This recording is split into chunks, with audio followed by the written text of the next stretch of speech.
testing service. I have about 20 years of middle school and high school math, science, and special education.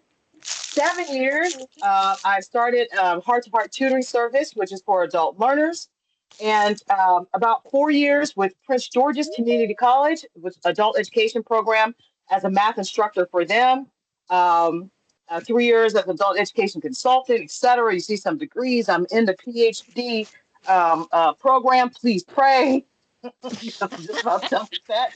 I'm telling you, like all the prayers I can get, because Lord Jesus. Okay, so I've been recognized over the past 10 years with multiple local, state, and national awards for outstanding teaching and exceptional work in the adult education. But my most important accomplishment, I am a GED graduate. So thank you. Who knew? Like I was talking about my career, in education, I never thought I would be an educator from someone who got expelled from the ninth grade, went to alternative education, went to Job Corps to get a GED. And I decided to turn my life around. And remember, I was just saying I went to college to first be a Disney animator, and then I saw the importance of education. And I decided, you know what, this is what I want to do. I want to be the type of teacher that I wish I'd had in high school, and I want to be the type of teacher that helped me get my own GED.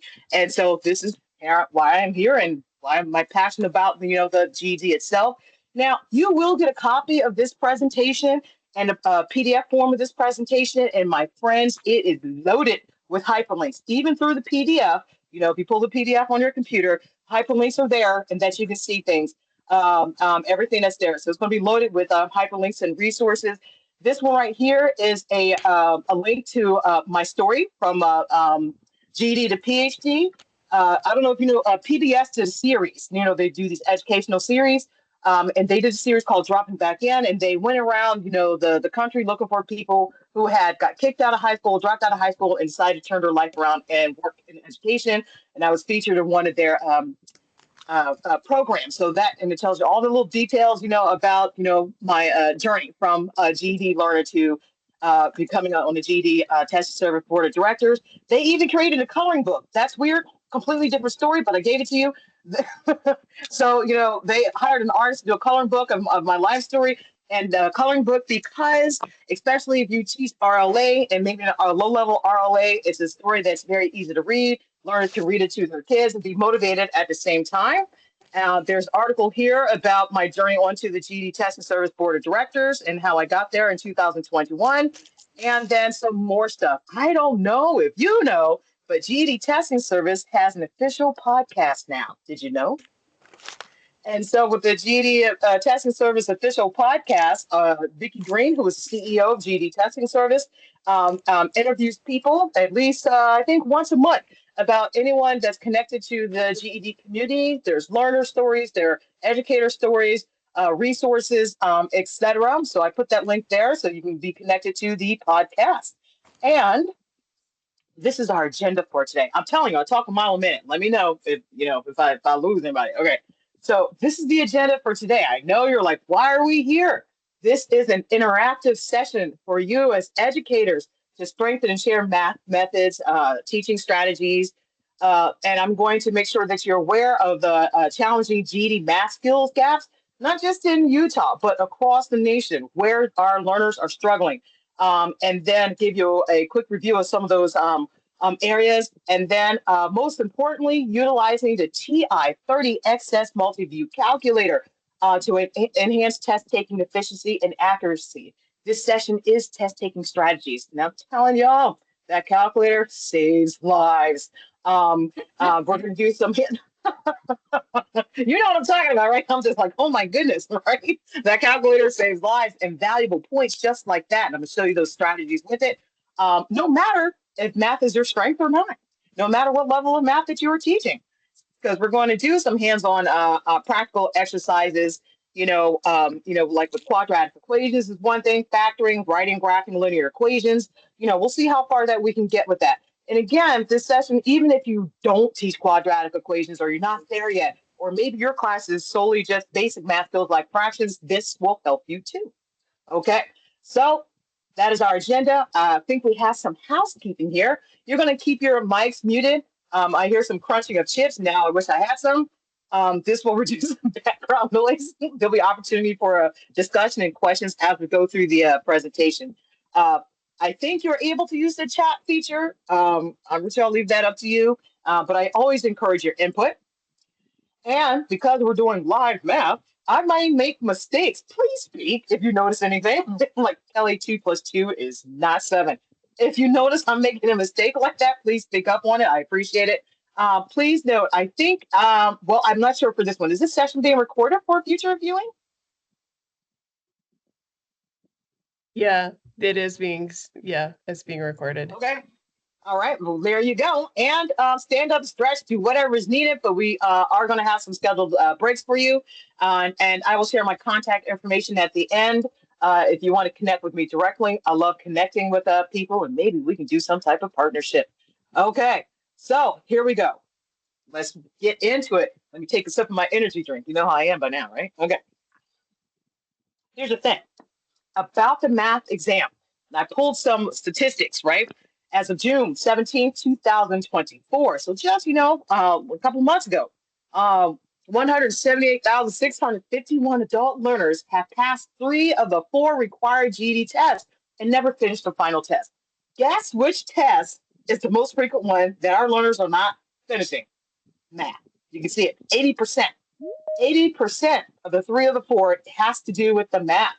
12% for language arts, 3 for the social studies, and 5 for the science.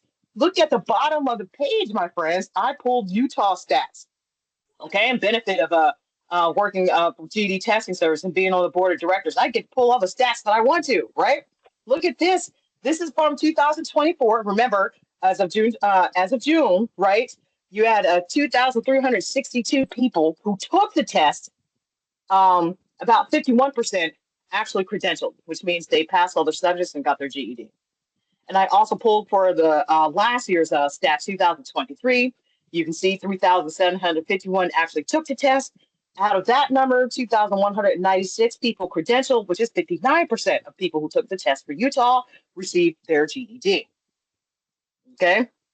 Now, if you want any more stats from the previous year, like Rachel, if you want that, let me know. I can send you the full Excel spreadsheet from 2023 and even before that. But it's good to see and look at trends of what's going on with your state. Okay, more about that math test. Now, I don't know if you know. So there are about 46 questions on the GED math test. And remember, excuse me, I'm not talking about CASAS, I'm not talking about TABE. Which one is most frequent for Utah, CASAS or TABE when it comes for national reporting? Or does it depend on locality? It is probably CASAS, but local programs get to choose. But I think most of them use CASAS. Right. And so I want to first make sure that the GED test is different than the CASAS testing or even TABE testing. Anyone in a classroom who's has been looking at both will understand what I'm saying about that. The questions are different. A GED questions, particularly in the math, tend to be harder than what you find on the CASAS or TABE testing. So sometimes we come in a conflict, or not being able to prepare our students, our learners as well, because of course we're tied to national reporting and skill level gains. So, but I'm speaking specifically for the GED test. Okay. So on the GED exam, there are about 46 questions on the GED math test. Now, the reason why I say about 46 is because depending on the test questions you get, some of them are considered high impact indicator questions, and therefore a learner might see less than 46 questions. If there are no high impact indicator questions, you might see more than 46. So it's about 46. The questions are split into 2 parts, about 5 questions for the first half with no calculator. Think about that. Only about 5 questions out of all of them are without a calculator. So on the second part, of course, which means the calculator is permitted, and then there's 115 minutes to complete the entire test. 45% quantitative problem solving, number operations and geometric thinking, 55% algebraic problem solving. Most of the questions, as you know, multiple choice, A through D. And then there's fill in the blank type of questions. Okay. Now remember, I'm going a little fast so we can make sure we get plenty of actual math practice. You will get a copy of all this information. Okay. Now, here's a little bit more. Different options of how learners are answering. You have your drop down menu, you have drag and drop, and then you have hotspots. Okay. And so hotspots is where you can take the mouse and click somewhere, especially when it comes to graphing and coordinates, within problems that are on the GED test. So those are the various ways in which our learners are answering when it comes to the actual test that they are taking through the computer program. And then if make sure that I cannot see people or if there's a chat going on. So if there's anything that they need to answer, feel free to go ahead and stop me. A little bit more about the exam. If a concept is not described in our GED mathematical reasoning indicators, then it's not assessed on the GED mathematical reasoning test. And these are ones that are not assessed. There's more, but these are the most common ones that our educators might think are actually going to be questions that are on a test. There are no geometric proofs, trigonometry questions, exponential functions, two variable inequalities, graphing quadratic equations, or determining like lines of best fit. And there's some other ones that are actually not on the test. Great for a student to know, of course, great for our learners to know, but these are concepts that are not actually tested on the exam. Hey, did you know questions are not individually weighted? Yes. Somehow you stopped sharing your screen, I think. Oh, Oh, maybe, that's or wonderful. maybe, nope, I'm sorry. That was just me. I apologize. I messed up. You're good. Keep Okay. going. Yay. I'm like, man, I knew it was going to mess up Microsoft somehow. It's all good. Okay. So, more about the exam. Did you know, my friends, questions are not individually weighted? Each question typically counts the same towards a final score. So, you can have an adding decimal question will count the same as a quadratic equation. The key is to focus on accuracy and efficiency across all the question types to maximize these scores. And of course, mastering that calculator, that TI-30XS multi-view calculator, greatly increases accuracy and efficiency. And this is where we're going to be focusing today.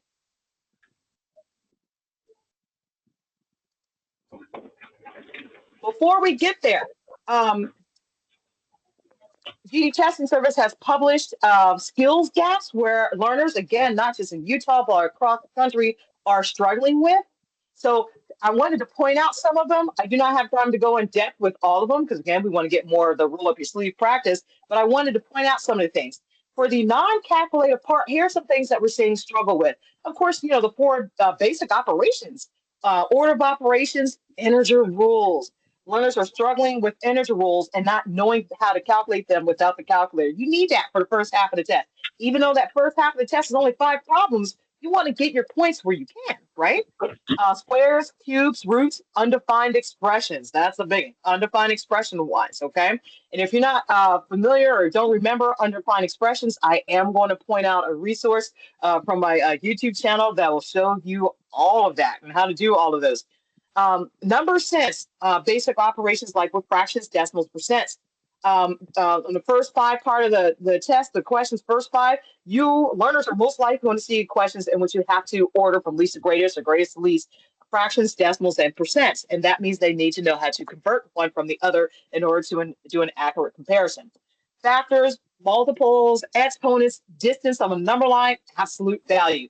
Now that distance on a number line, absolute value thing, where you have a number line and you have to say, what is the difference between this number on a number line and that number on a number line? That's an absolute value question. All absolute value questions should be positive answers, but our learners are not understanding that. Again, I'll show you a resource in order for you to help learners figure out the answers to these questions, which could be quite easy if there's a little bit more exposure to them.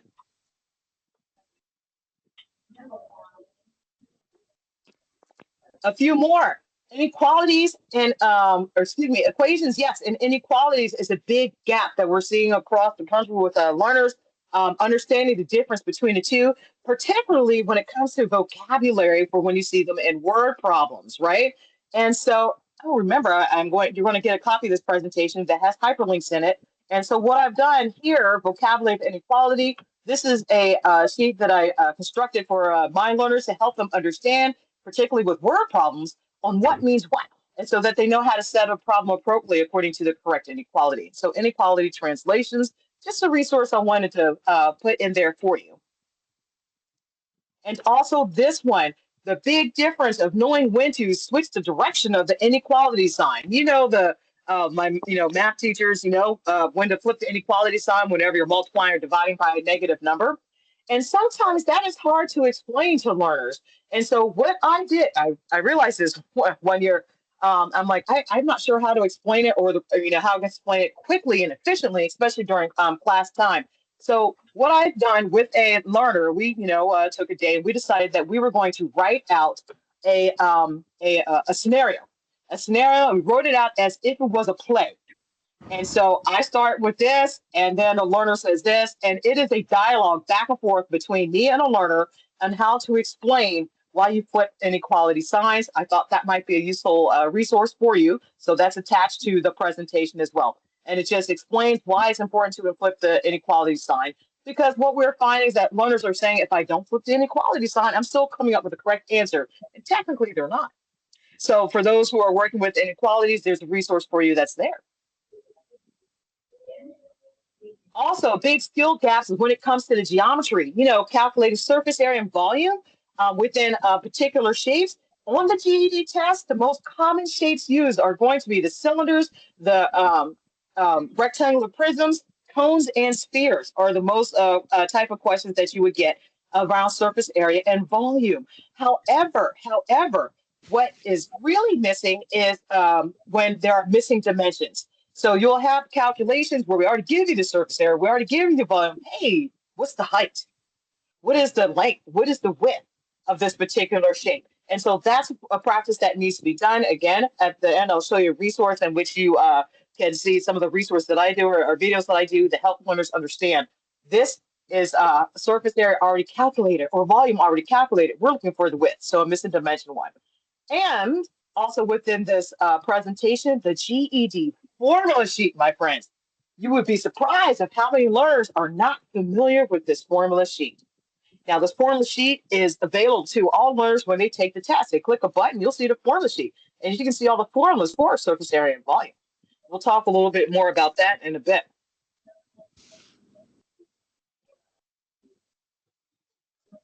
Another huge skills gap, algebraic computations, such as quadratic equations and factoring and everything that you see here. These are in red because these are the type of questions that we're going to focus on today. Again, no matter what skill level you teach, no matter what level of math you teach, no matter your strength in math, or if you have a weakness in math, whichever. The way I'm going to demonstrate it are in methods in which everybody will be able to do. And even if you're teaching a low-level math class, guess what? You can still teach these particular concepts I'm showing no matter what level class, because it all has to do with basic math operations. Same thing, slope graphing and linear equations. Typically we see a big gap with understanding within these questions. And a lot of times what I hear from other states as well is, us as educators, sometimes we don't get as far as we would like to in our semester of classes. And so sometimes that, learning these slopes, graphing, and linear equations is a drop-off point, or it may be, we just don't have enough time to do as much or in depth as we need to. In today's session, I'm going to show you some strategies on how you can do this. Again, doesn't matter the skill level that you teach, in which you can help learners answer these questions quickly and efficiently, especially those who are missing certification just by a few points. Now, there is a whole lot more of the GD knowledge and skills gaps that go in depth, not only with the ones I was just telling you about, but there's a whole bunch more, and I wanted you to be aware of it. And so this page right here in the presentation, again, the pictures are hyperlinks. So when you get the PDF, you pull up the PDF on your computer, click on the hyperlinks, and then it is the full-blown presentation that's given from GED Testing Service content specialists about the area. And presentation that which they did a webinar for, and it tells you everything. Not only does it tell you all the where the skills gaps are, but you see where it says like the Q1 and etc. Those are the indicators from GED Testing Service of what learners need to know in order to pass our exam. And I'm going to show you a list of all the indicators, but you see they give you these practice problems, etc. of all the skills gaps that I was mentioning, and then some. So it's a good bit of information right here. Okay. And then there's two of them. So you have part one and part two that's here. Remember, you can click on it and receive the PDF presentation of all the skills gaps and much more information. If this was an all-day session, I would go into it much more deeper. If I was in person, we had the day together, that's what I would do. All right. Uh, Here's something. Did you know wrong answers do not count against test takers on the GED math exam? What? I know. So, and this is, I get this all the time, from learners, how many questions can I get wrong? That's irrelevant. That's not what you're looking for. It's really about how many questions you can get right. So the test uses a scoring system where only correct answers contribute to the score. There's no penalty for guessing. So it's beneficial to answer every question, even if unsure of the answer. This way, test takers have a chance of getting more points without the risk of losing any for incorrect responses. And I tell my learners, this is what you need to do. Spend no more than 2.5 minutes per question. And if you do not come up with the answer and confident with it, guess. Okay. We can take that educated guess and just guess at it. All the answers are going to be close to the correct answer. And then you flag it. That's the strategy. Guess and flag. Because this way, if you spend 2.5 minutes or less, you'll be able to see all the questions. A lot of times we know that our learners are not getting through the entire test. What if that last question, my friends, what if that last question was something they could answer, but they never saw it? They spent way too much time on one question. So they need to know that incorrect answers do not count against them. You guess it and flag it. And then you get all the way to the end of your questions with the time remaining that you have, go back and check your flag questions. Strategy number one. Strategy number one. So making sure our learners know that they need to see all the questions. Guess and flag. Guess and flag. Okay. So did you know I put so many resources here for you, and all of this is coming from GED Testing Service on our website, right? You have a test tutorial right here. If you click on this picture when you have time later on, click on this picture right here. This is a useful resource for in the classroom. Our learners are not knowing, are very I would say, hesitant with the test because of the format on a computer. It's different than the COSIS and TABE testing that they might be used to, that computerized testing. So this link right here will take you to a test tutorial about the computer. So this way your learners, before they sit down in front of a practice test or sit down in front of the real test, will get familiarized with the stuff that's on the computer program. So it tells you and it clicks you through and does a step-by-step tutorial of what all the things mean and how to work the program effectively. And it'll tell you, so it's very interactive with this, okay?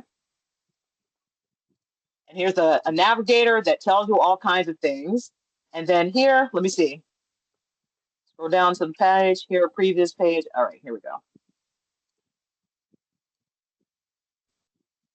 Am I still sharing? Oh, so, okay. Yep, we can see Scrolling it. down here. Oh, okay, good. And students also fail to realize sometimes there's more than one page, etc. Stuff like here. So this resource is there for you. I strongly advise if you're not familiar how the testing format works, go ahead and take a look at that as well. And then here's something too. Are you aware that there are free practice tests? Now, usually if a learner goes through their GED.com account, or if you're going through a GED.com account, you pay, $6 for a voucher, or you give the learners a voucher for a practice test, etc. This link right here is a link that actually has free practice tests that learners can use at any point in time, or you can do it yourself if you like to brush up on your own skills, right? Now, it's not as long as a practice test that you pay for, the ones that you pay for. It's about 10 questions each. But what's great about it is that with this, the free practice test, it actually sets it up just like the real test, So you get that experience, okay? And then you can click on your answer. But this one actually gives you an answer explanation. The practice test doesn't. The practice test will score it and then, tell you where you land at 145 above or below. With this, and this is the free ones, right? It'll tell you the correct answer and why it's the correct answer. Oh, here, look up here. This is what I mean by the flag and review. If I wasn't sure, I would guess something and then I would flag it. And at the end of the test, when I get to the end, it allows me the options to go back and take a look at questions that I flagged. Something else that we want to make sure that our learners are aware of, my friends, is the formula sheet right here. And this is why we want to make sure our learners are familiar with this before they get to the exam. And we're going to use a couple of these formulas today too. And over here, you have a calculator reference sheet too. Don't know how to put something in a calculator? You can use the reference sheet, but hopefully today I show you the majority of the buttons that our learners will be using for that exam that you could use in the classroom as well. Okay, and this link provides you those free practice tests for all of the content areas. So not just the math, I gave you the link that has them all. So you have that resource for you as well. And then this link right here is straight from the calculator tutorial. Again, we're going to be going through some of those calculator skills, but this is an online version of a tutorial in which it shows you different things within the calculator, and it has learners practice some things as well. The important calculator, the right calculator to use. The TI-30 XS calculator, my friends, is the only calculator used on a test. Now, I know that's not the case for CASAS or TIG testing.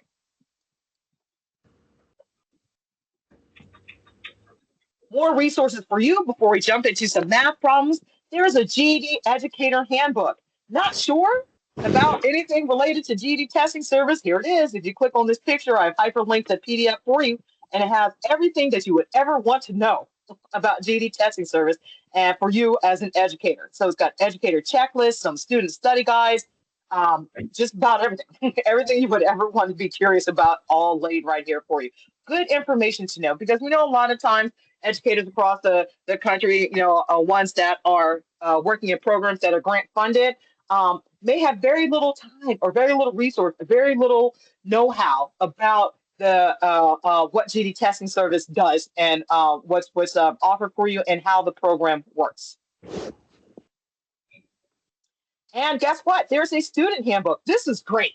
I would strongly suggest giving this to every learner that you have, because again, just as you may not be familiar with everything that GED testing service does, but right here with this handbook, students will be able to understand too, from their perspective, of what GED testing service does for them and resources that they can find from GED testing service by itself, and also for those independent learners. We call independent learners are the ones that are not connected to a program, the ones who are studying on their own. This page right here, if you click on here, as a link to all the different study guides, mathematical reasoning study guides, and all of these below. And if you click here, it gives you a one-stop source of the different types of problems you will see on the GED test and a sample problem with the correct answer. I like to use these sometimes at the beginning of the semester, and I'll wipe out the answer, highlight an answer, and then have my learners look through and say, are you familiar with this type of question? But it really is a true measure of the level of the type of questions that they would see on the GED test. So right there, study guides for you. And what else do we have? Oh, right. Hey, did you know that there's a GED app now? So learners can access, of course, their account, their GED.com account, web-based, but now there's an official app. And this app has notifications. It has a little study buddy. It will provide lesson plans. It will, and once you take an assessment, it'll provide lesson plans, for you. It'll connect you to materials, like if you use the Kaplan book, et cetera. It'll tell you what page to go through. And it is just like any other app, encourage you to use it every day. And so this is just released, maybe officially months ago. And then we're finding a great feedback, with the app from learners who are either in the a program such as yours or ones who are, learning independently. So there is an app. Now, I will say the app right now is only available for Apple, but later on, the app will be available for Android users as well. Right now, it's for Apple because we did a study and realized that most of our learners have Apple products. And so we first released the app on Apple and see how well it goes. And because it's doing so well, it will eventually be released for Android. Hey, Kelly, there is a question in the chat. Can our students take a TI-30 XS into the actual GED test? I'm so glad you asked that question. Okay. And you know what? Okay, y'all. And I'm telling you what, during this session today, we're all going to become real BFFs. I'm going to give you some download, information about all kinds of stuff that I probably shouldn't, but I'm going to do it anyway, right? I'm telling you, I'm the most laid back, GED board member you'll probably ever run into, okay? Okay, so here's the thing, right? Technically, they are supposed to be able to bring in their own handheld TI-30 XS calculator.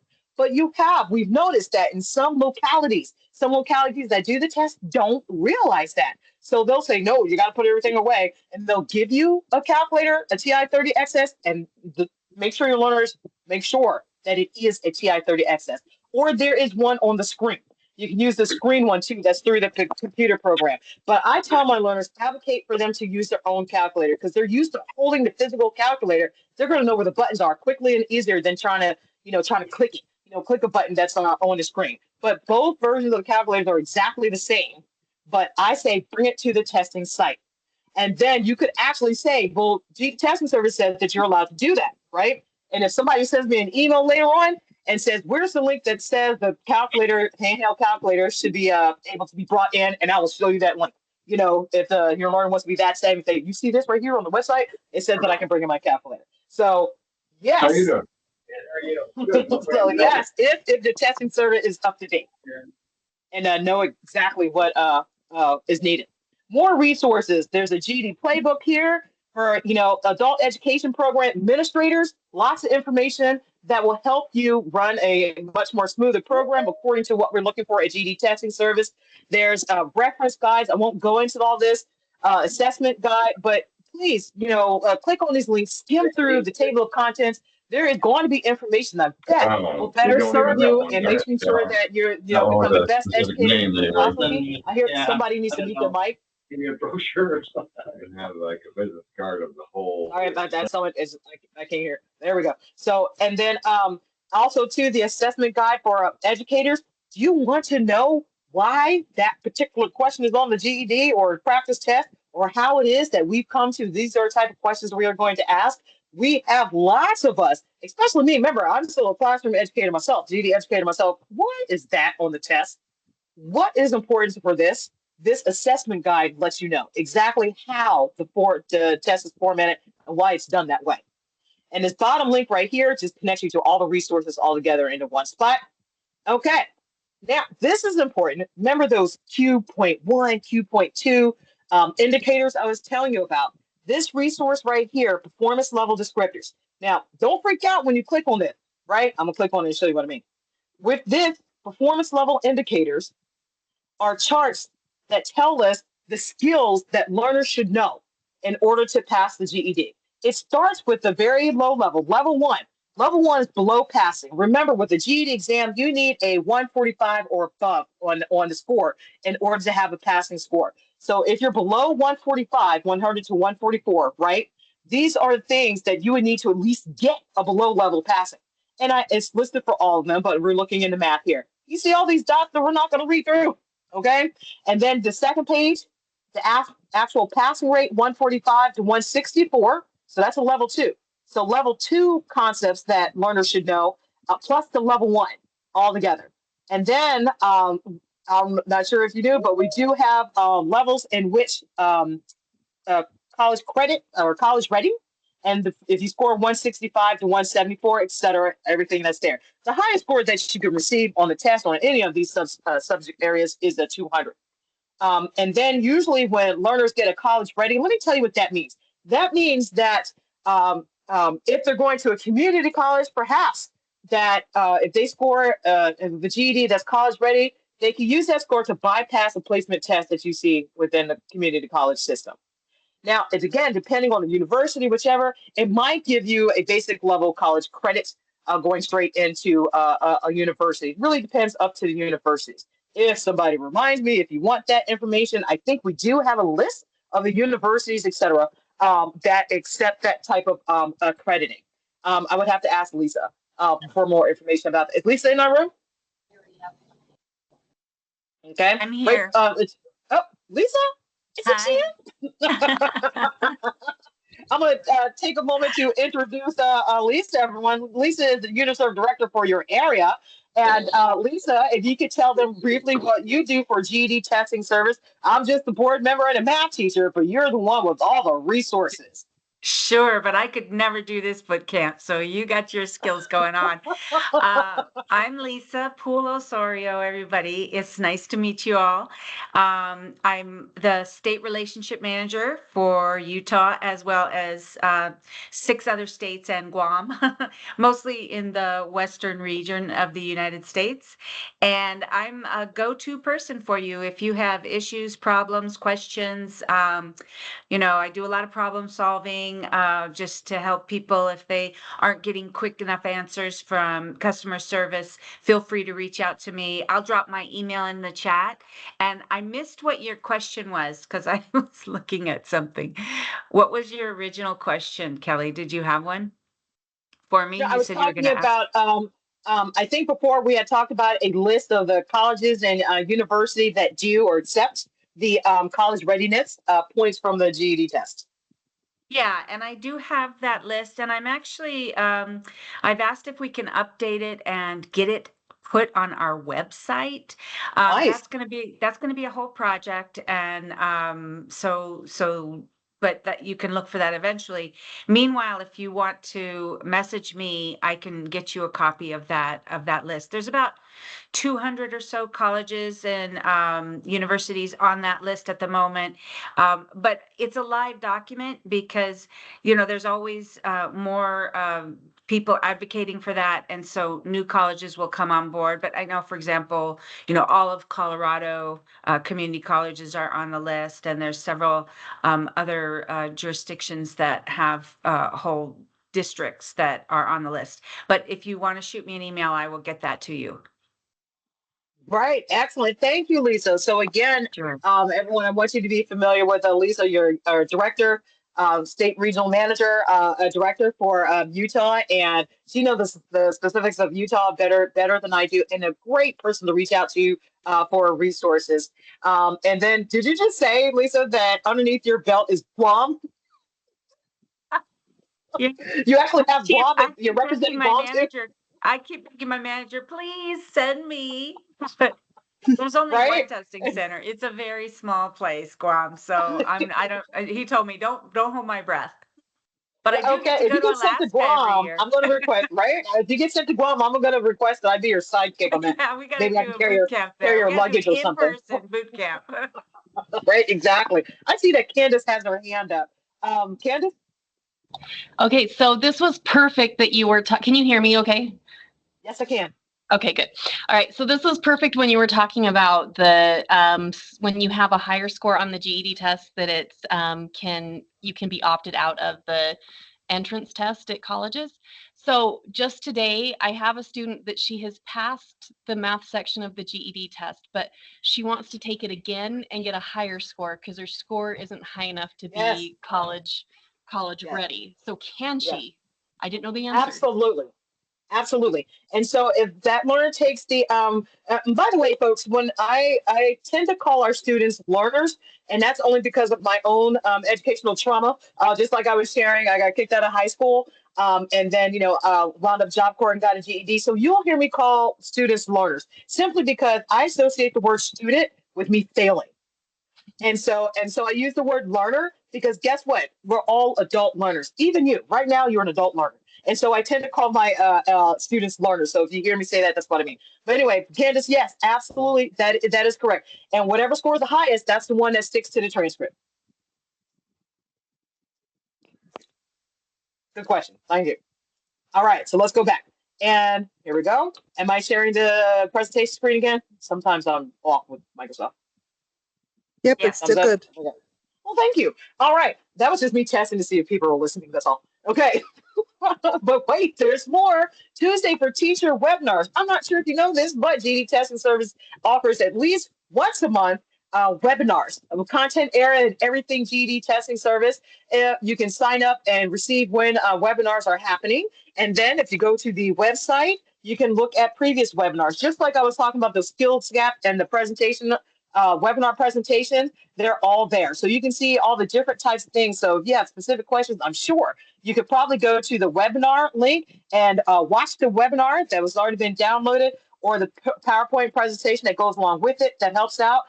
Everything GD testing service, even accommodations, everything. Remember those math skill gaps I was telling you about right here? So you can actually watch the webinar or in my presentation. I connected you to the PowerPoint presentation, etc. And there's going to be even more newer webinars coming up soon. But everything is right there. Just letting you know that. Well, wait, there's more. Everything GED testing service. All right. So again, before we roll up our sleeves and go into actual math practice, here's some strategies for all learners, no matter the level that you are teaching. Please review Tuesday for Teacher webinars for additional math support and resources. Okay, and provide and practice the formula sheet in class often. Now, I was showing you that formula sheet, right? And I especially point out surface area and volume, etc. Even if you are not at that level, let's say you're, look, Kelly, all I do is teach fractions, basic math. You will be helping greatly if perhaps for warm-up, you go through the practice, the formula sheet, and at least start explaining what the variables are. W stands for width, and breaking down the formulas, not necessarily doing the content of the math, the skill, because maybe your class is not there yet, but the sooner that learners are used to that formula sheet, the better, even if they're not at that level. You could break down what does this surface area formula mean by breaking down what everything stands for. And then perhaps making even simpler questions in which they actually can do it in your basic math class of just decimals or whichever. Because the sooner they get that, the better. Because remember, if you're focusing on CASAs, right, or TABE, can't remember which one that you do, they're not seeing the formula sheets that are GED testing service style. Know and use the correct calculator. Again, the TI-30 XS multi-view. Yeah, I've visited some places that use online calculators or Desmos or the TI-84. That's not it, my friends. That's not it. They're completely different. Those are completely different. So if you're a classroom and you're using Desmos or a TI-84, that is going to be a disservice for learners when they get in front of the GED test. And again, promote calculator skill in class, no matter the level. Your class is just working on fractions. Okay, of course, learners are going to need fractions by hand, but how about they check their work by entering into the calculator so they can get those calculator skills and instead of trying to figure it out the day of their exam. Also share and encourage learners to understand what they need to know by directing them to those learner resources like the learner handbook and the resources in their GED.com account. Show them around in their GED.com account so they can see everything that's there. So there's so much free stuff that's there, and that'll help you educate our learners without you having to do much support in the classroom because it's already done for them in their account if they know where it is. Share the did you know information like I shared with you about scoring and how wrong answers don't count. Things like that. If a learner can get through the test, think about all the learners in your class that tell you I didn't get to finish. And what if that last question was something they could solve quickly and easily? If they know the strategy of, guess and flag. Here's the thing too, y'all. I told you we're about to become BFFs, right? This before I even got on the board of directors. Do you know what I did before I even got on the board of directors? It was years ago, right? I created my own learner account. I needed to see what they see. Now, some programs, they control learner accounts, and put resources on them for them. But as an educator, I wanted to see what the test was all about. So I created my own learner account. I suggest you do the same thing. But if you do, what you want to do is put your last name as candidate in all caps, because that way the statistics that you're creating will not count against the real statistics of learners. And then once you have your own account, take the practice test yourself if you haven't already, okay? And take it several times, okay? So what I've done was this. I took the practice test 8 times. This is before even getting on the board, okay? I did this years ago because I want to see the type of questions that are really on the test. And I will tell you this, y'all, and I don't know if I said y'all. Is that a Southern thing? You don't say y'all in Utah, do you? But y'all, my scores range. Remember, and I'm a math teacher. My score ranged from 127, below passing, to 200 exactly when I took it 8 times. I took it 8 times in a row. Each time you take it, you're going to see some questions that are the same and some questions that are different. So for me, when I tell learners, I have a 100% success rate with my learners.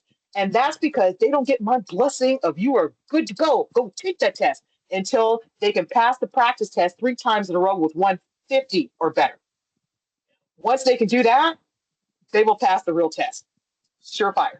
Okay, so create your own learner account. Let me show you real quick some of the stuff that you can find in a learner account. Here's one of my learner accounts that I give a student access to.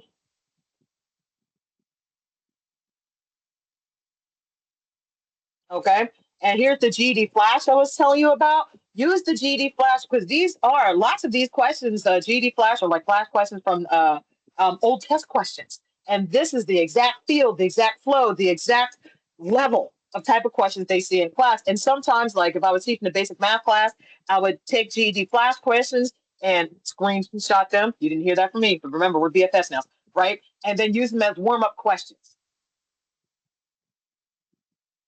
And then, of course, with all the GED Flash questions, if you have this program on here, you pick an answer, it'll show you which one is correct.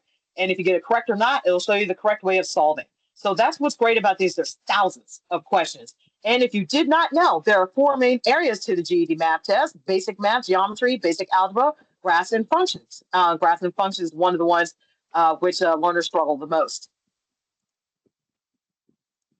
You can designate, etc., all types of things. You see graph and functioning, slopes, parallel, perpendicular lines, that type of stuff. And then, of course, you hit something and it'll explain how to get the correct answer. You have the formula sheet that's also connected to it. So great. And so what I do is with my student accounts, I will screenshot some questions and then use them as warm-ups so that my learners can get the exact feel of what it looks like as a GED question. Now on that learner account, you'll find several other resources as well. Okay. About the calculator, here's more details. You know, the handheld calculator, you can find it at any office supply stores or, you know, Target, Walmart, whatever. It should be about less than $20. The best thing that I've found as an educator is the computer emulator.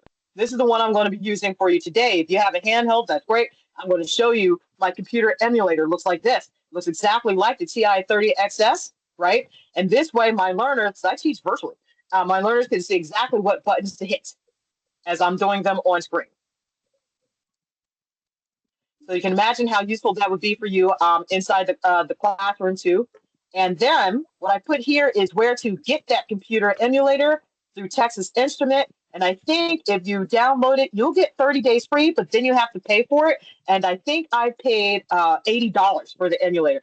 Best investment as an educator that I've ever done, you know, as a GED educator. And I clicked here. There's a guide for teachers about how to use it. Some practice problems.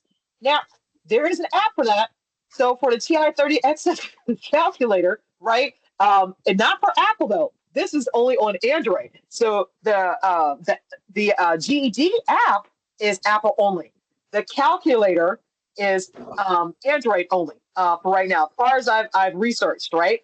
And so you can download it from the Google Store, you know, or whichever. And then when you pull up on your phone, it has a black background, but it's the same. It's the same as the one that you see on the emulator that you can use in the classroom. So I put the link right here where you can look for that. And, you know, when we take a break in a little bit, maybe if you have an Android, if you don't have a handheld calculator in front of you, go to the App Store, type in Scientific Calculator 3034, right? And then it will pop up a calculator that is exactly like the TI-30XS, so that you can use it when we play along today. Some resources on the side right here, the calculator reference sheet, which you've seen, an introduction to that calculator from GED Testing Service, did a video on it.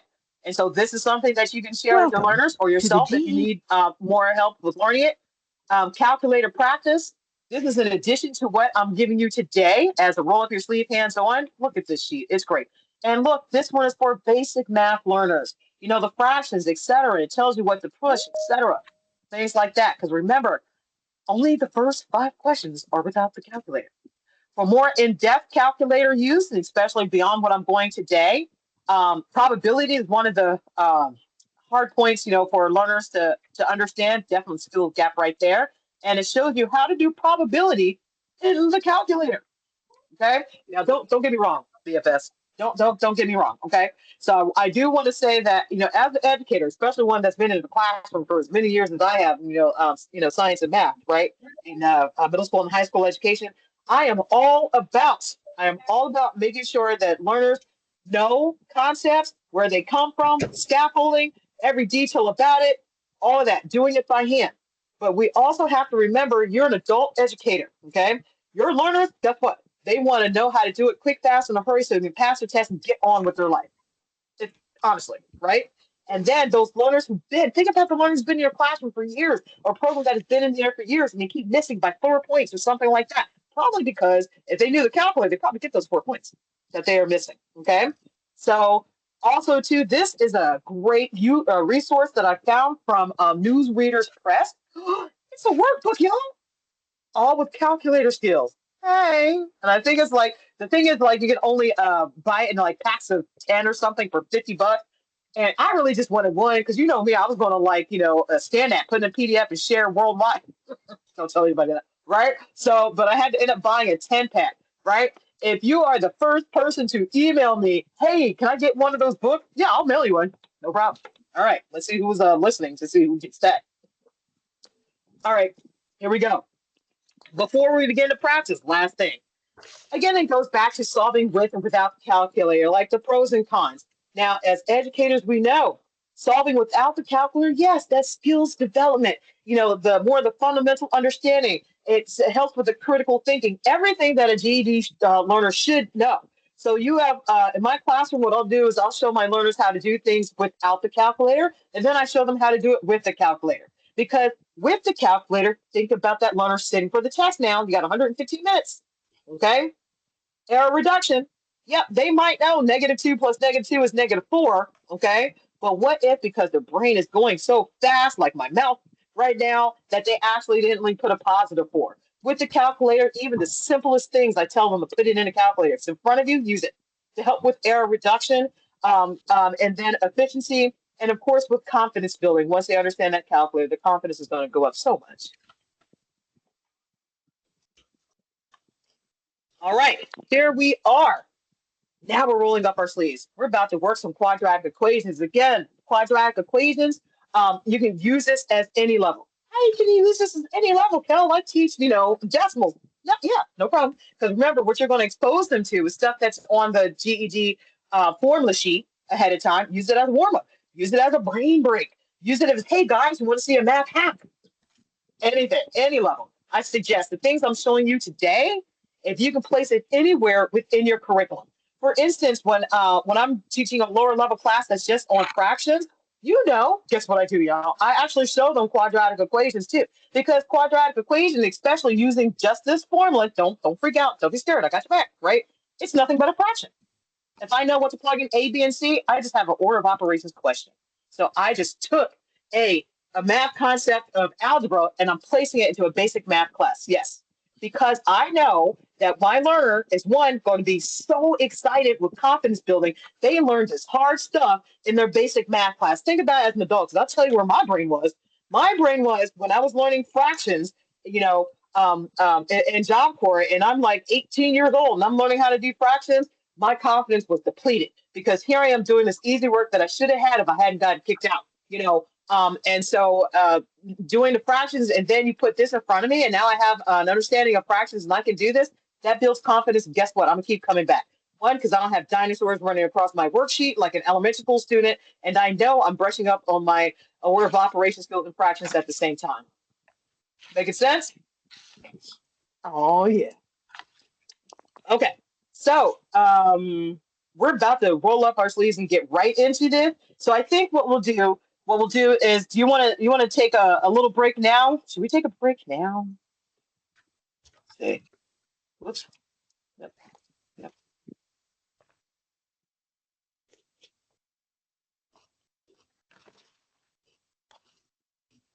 There we go. I think so. So let's see. Let's go ahead and take a 10-minute break, if that's okay. And then if you don't have a calculator, maybe you can get one in front of you or download it if you have an Android phone. Let's just go ahead and take it out. 3:57. Okay, I'm doing great on time. All right, that'll work. Okay, my friends, so that's what we're going to do now. Take a 10-minute break, get some snack, and then we're going to go ahead and roll up our sleeves and get this going. Okay? 10 minutes, and I will see you back. I'll be sitting here if you have any questions. Okay, thanks, Kelly. Yes. Mm-hmm.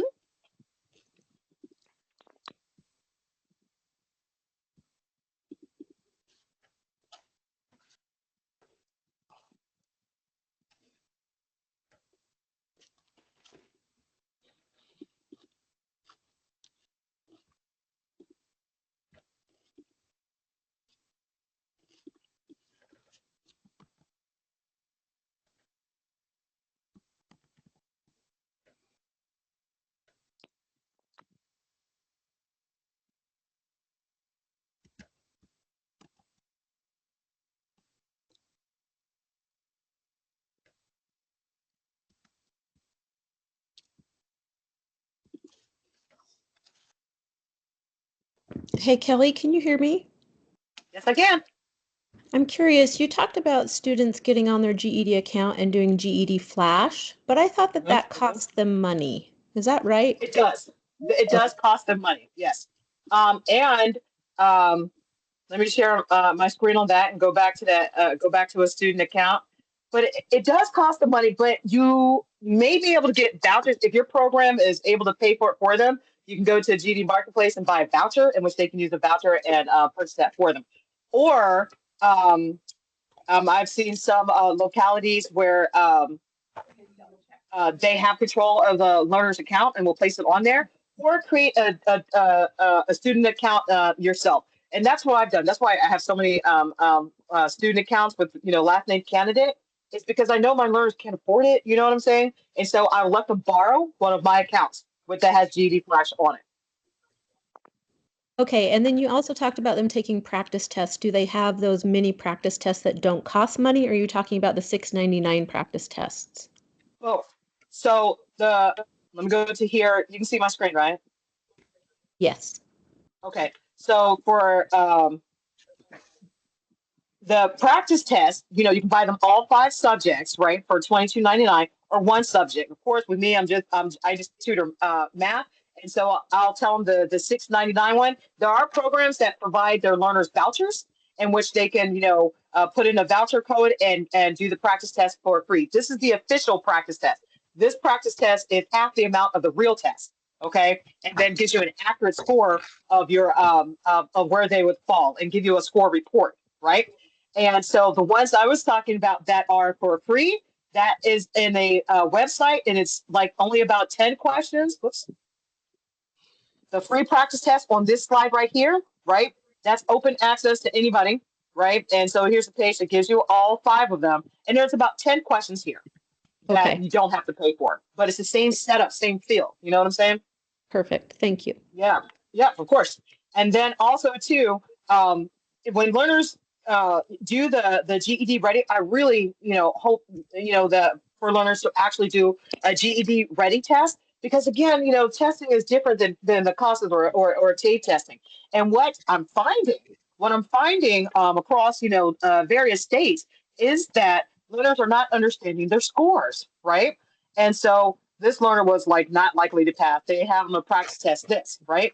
And so they will get a mark, 145 or more is passing rate. Below, here is not passing, but they can link their material. So with this practice learner, I linked the book, which is the Kaplan book, which I think is the best book for resources. I linked the book, and it tells you exactly what pages to study according to how you scored. Learners, this is undervalued because learners don't exactly know or realize that this is there. They see this, right? Oh my gosh, I'm never going to pass it.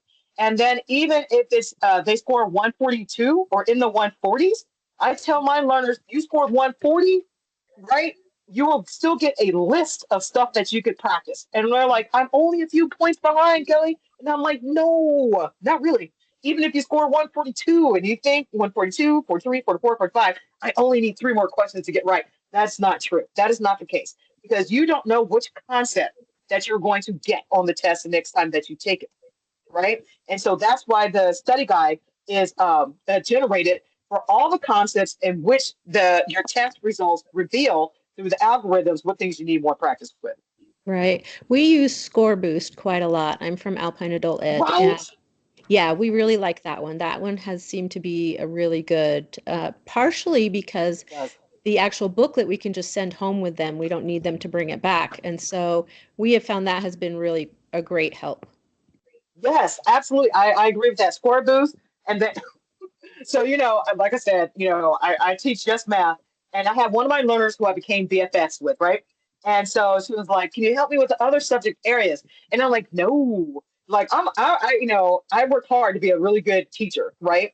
But I'm a good math teacher, and it doesn't matter to me if it's 3rd grade language arts or not. Guess what? I can't teach it. There's a huge difference between knowing something and knowing how to teach it. We know that as educators, right? And so I'm like, no. And I'm just like, oh, I suck at this. And so I got Score Boost for language arts and social studies and science, just so I could be their study buddy. I said, I'm not your teacher. I'm your study buddy. And that worked out great. Because I just want you to know, if they're like, oh, you're a great teacher, you can teach those places. The hell I can. Excuse me. No, I can't.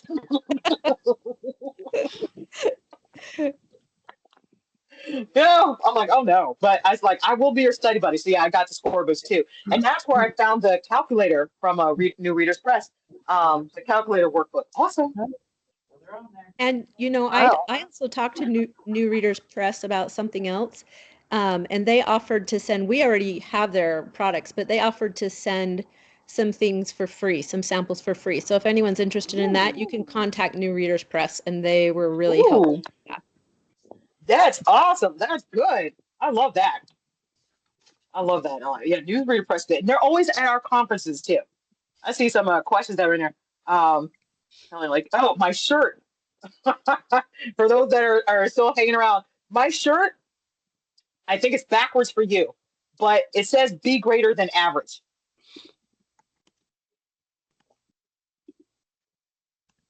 And so I have this thing to where I wear a science or math t-shirt every day. It helps me with outfit coordinating because I don't have to think about it. And I'm afraid of colors. So all my shirts are black t-shirts that are either science or math related.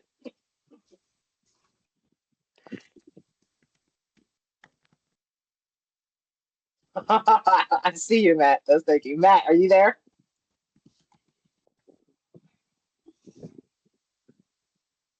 Oh, Matt's a Job Corps alum too.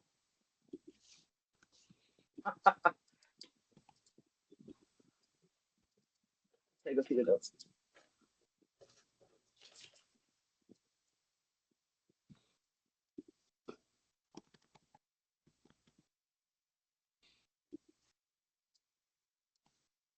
Hey, I think I figured it out. Yeah, that was my mute button. I'm here. Oh, okay, Matt. I'm just looking at chat now that I can see chat. But I don't have my presentation in front of me. Yes, Job Corps alum. Yay!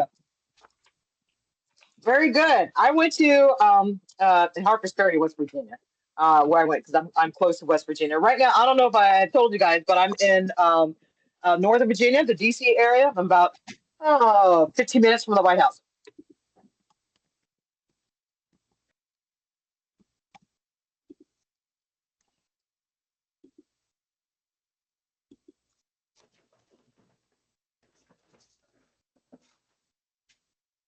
So, David, are you there? David Hopkins?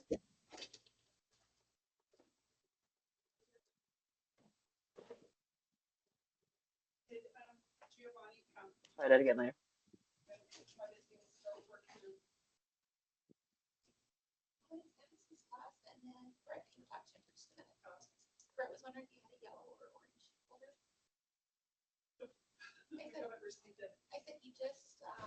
David Hopkins is here. Sorry, I had a hard time figuring out what to hit. Buttons. Yeah, me too. I don't like Microsoft, but I'm just now able to see some of the chat. Was your question answered in chat? You good about It the was calculator? answered. It's no problem. Okay, We have good. our main testing center hasn't allowed students to take a calculator, and so I'm going to go over and talk to them now. So Right on. Yeah. You know, and Well, if you need me to back you up, send me an email. I'll do it. Thank you so much. Great presentation. You know, by the way. thank you. Yes, okay. I see you, Danielle. Woo-hoo. CJCC. All right. Christina's from Virginia. Christina, you there?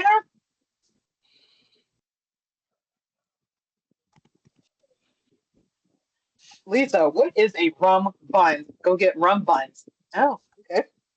I was in middle school. It was basically a really good fresh baked cinnamon bun, and they must have had a tad of rum in them, but they were just so delicious. I mean, I was 10 and 11 and 12 years old when we would go there, and I could just taste it at this moment. It was so delicious.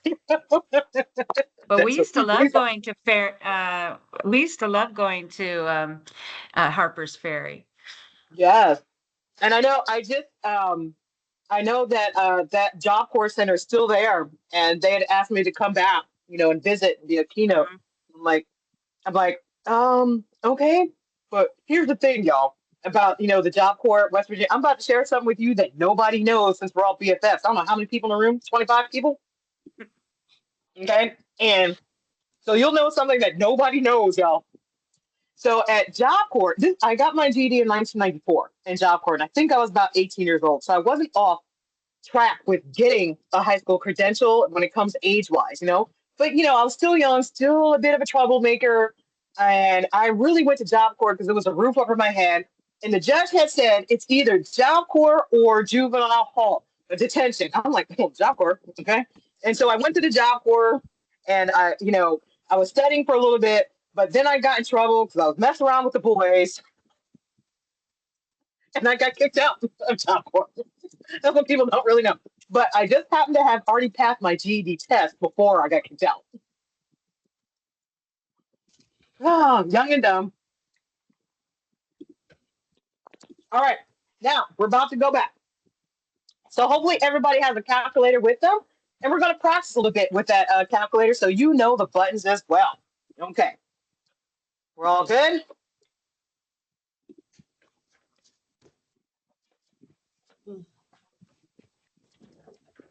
Don't be afraid. I got your back. Remember, the whole purpose is test-taking strategies, okay? Now, with this presentation, with the presentation that I have, you won't be able to click on this link because this link is a program that I use called Kami. And Kami is an annotated program that I use because I teach online. And so this is how I'm going to show you what to do while online. So you won't have this link, but you will have resources to the problems and the video. Okay. Okay. So if you're not familiar with Kami and you like to be tech savvy in your classroom, or if you teach virtually, I strongly suggest this. Okay. So here we go. Quadratic equation. Again, what I want to point out is that it's very important for our learners to know this skill by hand. And I think the easiest way, or at least for my learners, remember, there are so many different ways of solving this. What I'm showing you today are methods in which my learners have told me work for them best. And so that's what I do. Okay. And so I'm showing you may already know how to do quadratic equations. But I'm showing you a method that works best.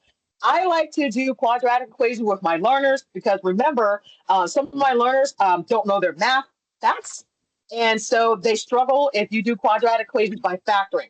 I will tell you this, my friends, I avoid factoring as much as possible. Why? Because I don't know my math facts. Why don't I know my math facts as a math teacher? Because I have dyscalculia. Who knows what dyscalculia is? I know somebody in the room knows what I'm talking about. Anybody? Anybody? Anybody? Anybody? Dyscalculia. Oh, I see some. Yeah, Right? I have Yep, students right. claim it all the time. They do. But students do claim it, but you can get officially diagnosed with it. It depends. Now, there's a difference between not knowing your facts because you weren't listening to class or you just never study it, and not knowing your facts because numbers get jumbled up into your brain. For me, my dyscalculia, this is what happens, right? I work with numbers all the time, but they get jumbled in my brain. Okay, so I might say 76 and write 67. My fives looks like twos, my nines look like sixes, and by the way, I cannot count from 0 to 30 backwards. Can't do it. Can't do it. But I can show you trigonometry if you like. Right? No spatial reasoning and all sorts of things. I just can't. I work with the facts all the time, and it just doesn't fit. No matter how hard I try. And then I struggle very much with number sense and number operation. So why did you become a math teacher, Kelly? Because once I figured that out, I got officially diagnosed when I was in college because I wasn't passing the math. And I just wasn't getting anything. And I had to sit down with my teacher. It was my statistics teacher, and he saw it for the first time. I sat with him for 4 hours, and he was just like, I think you need to go get tested. I'm like, tested for what? And so once I figured out and started working with a therapist, I figured out how I see numbers and why people don't see it the way that I do it. And I gained skills on how to overcome that. So that's what I do. So I try to avoid some things. So factoring requires a deep knowledge of knowing your multiplication facts, and I do not. So when I do quadratic equations, I use the formula because I see it as a fraction. I see it as a fraction and with order of operations embedded into it. And so that's how I show my learners, okay? And especially because you really don't know which learners in your class was, if they dropped out of high school, they may have never been diagnosed with a learning disability. You don't know. you know. And so the method that I teach works for just about everybody. So here we go. All right. So again, I have my screen up. If you're saying something in chat, I'm hoping somebody's monitoring chat because I can't see what's going on in chat. So just let me know. This comes from the GED formula sheet right here. As you can see, the GED formula sheet. And here is a basic quadratic equation question that you could see on the test. And here is the formula. You have standard form and you have the formula. Standard form right here and the formula. All of that is on the sheet. I made them bigger over here, okay? First thing I do is make sure that my students recognize that a quadratic equation is different than a regular, let's say, two-step equation. Completely different. And I ask them, how do you know the difference between a quadratic equation and a two-step equation? And I tell them to point out the x squared. And so if you see an x squared question on the test, I guarantee you it is a quadratic equation, okay? Or quadratic in general, okay? So once they see that, they know they're not simply solving a two-step equation, because learners across the country will try to solve it like it's a regular two-step equation. No. And in class, I will show them by hand how to solve it by hand. But for our time purposes right now, I'm going to show you how to do it in a calculator. It'll take maybe a minute or two by solving it by hand using the quadratic formula. It'll take 30 seconds or less solving it with the calculator, how to get your answers, okay? So that's what we're going to do. Imagine that you have a minute left on your exam. Your learner is sitting that exam, and the last question is a quadratic equation. You know you got it. You know you studied in class because your teacher showed you how to do it by hand. Absolutely. Or do you want to take 30 seconds and see it in the calculator and make sure you get it before time is over? You want to do both, of course. But if it's me, last question, I got a minute on my test left to finish. I'm going to put it in the calculator. So let's do that. Now, learning it by hand, of course, I will show you the link, give you the link on how to do it by hand. So if you want to refresh on how to do it by hand for your learners, we're going to do it with the calculator. The first thing I show my learners is that the formula, you need to figure out what A, B, and C is. Once you know what A, B, and C is, right, you can put it in a calculator exactly like this. Lots of learners do not understand a calculator, therefore don't know how to put this in a calculator just like that. I'm going to show you how. The first thing I tell them, if you're looking at the standard form, this formula tells you, right, what number is what. And I do not get technical with the terms. I'll just say, see this x squared? Yep, that's your A number. So this is my A number. And we all know that in algebra, there's no number in front of the letter. I just say letter. I'm going to use the word variable. You put a 1, make the 1 show up. The B number has just the x with it. I'm not getting technical with terms. So I'm like, what's our B number? 5, and I will say positive 5 because I always say positive or negative so that they're assured. So B, positive 5. And then what's our C number? Our C number doesn't have an X with it at all. So that one recognized as your C number. And then you have your equal 0. So A is 1, B is 5, C is 6. And then we say plug it into here. So let's rewrite that. I hope you have paper in front of you. Let's go. Okay. Remember, this is nothing but a fraction with order of operations. Okay. So the first part of our formula says negative B. First, what's B again? I hope you're saying positive 5. Okay, I'm going to put my positive 5. But the formula says put a negative sign in front of it. All right, there it is. I'm going to do my plus minus. I'm going to explain that in a second. Square root. Please excuse my sloppy handwriting, but you know, okay. What's inside the square root? B squared. What was B again? 5.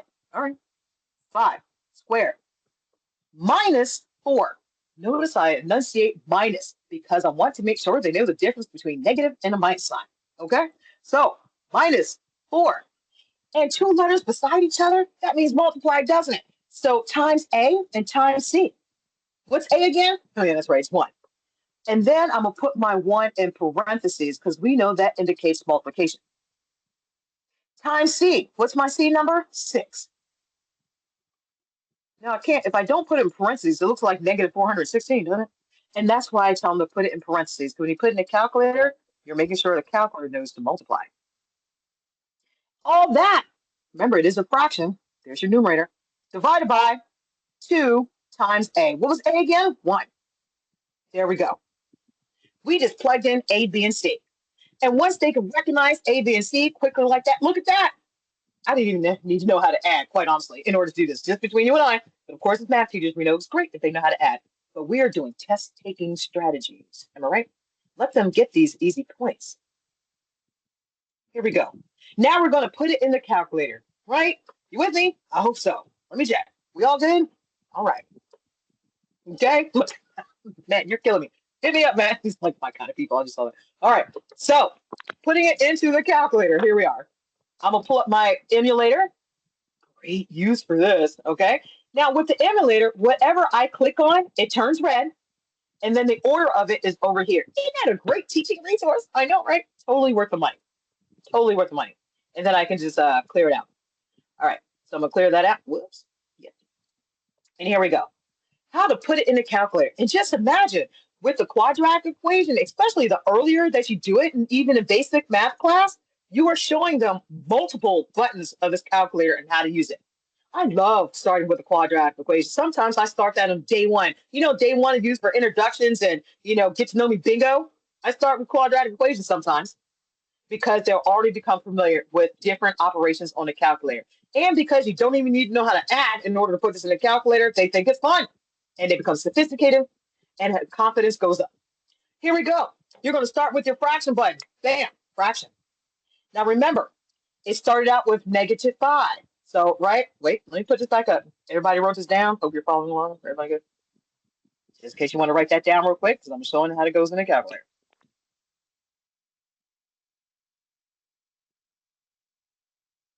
Take that as yes. All right, so here we go. Starting with -5. Your negative sign is down here. Subtraction, -5. Now the next thing was that plus minus thing. And I tell my learners plus minus means that you're going to have two answers for x. You're going to have a plus version of x and a minus version of x because x is going to be two things. We're first just going to start with the plus version. Okay? So I say hit plus sign. Our square root goes like this. The shift button, the green second button, and then your x squared button. Look, we're plugging it in just like we see it. You see it now, huh? Inside the square root, we had 5 squared minus 4 times 1. Remember, in parentheses, 1, close. Times 6, parentheses, 6, close. Use the arrow button down. 2 times 1. Just like that. Just like that. You hit enter, and guess what? X equals -2. Just like that. Now imagine if you know where these buttons are, how quick this could be. So far, I know that X equals -2. Now, remember, you had a plus version and a minus version. My plus version is -2. I'm going to go back and get the minus or negative version. I'm not going to clear this out because all my seconds are valuable when I'm taking that test. I'm just going to go up and change that plus to a minus. How? Hit up twice. 1, 2. See how everything's all highlighted? Enter. And I'm going to scroll backwards until I get to the plus sign. I'm just going to scroll, and I like just using the back button to get to it because it allows me to look at every number I put in. So I'm verifying what I put in as I'm scrolling back. To change that plus sign, put your cursor over the plus sign, to a subtraction sign, minus. Hit enter again. My second answer is -3. Just like that. X equals -2 and -3. Bam. 30 seconds. Again, you can watch the video for techniques on how to do that by hand using the quadratic equation. We're going to try another one. Let me check to see if we're all good. Any questions? Everybody good? I'll take that as a yes. Let's try another one. Here we go. And then I'm going to show you how to use the quadratic equation to have factoring questions. All right, here we go. Let me erase this out of the way. And let's put up another one.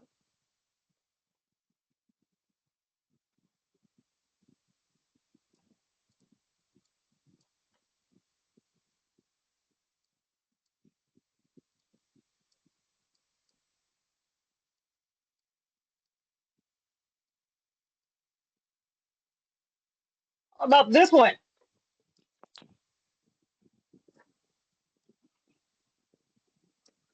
Again, I'm going to label A, B, and C. And remember, it's all just fraction work, order of operations. Use it anywhere in your curriculum. And we know that the x squared number is a. I don't have a number there, so I'm going to make my invisible 1 show up. There's my a. My b number is with the s. Here it is. We want to see that as -2. B is -2, and my C number, -15. Hey, you know what? You have learners that will confuse and say -15 or -15 or don't know when to say which version. I'll see that all the time, okay? In my experience, it's more effective to just reinforce quadratic and solve backwards on all the factoring questions for our humans. Like quadratic and solve backwards on all factoring questions for our humans. Matt, I see what you're saying, right? Wait till I get to a factoring question. We'll see if we're on the same page with that. Okay.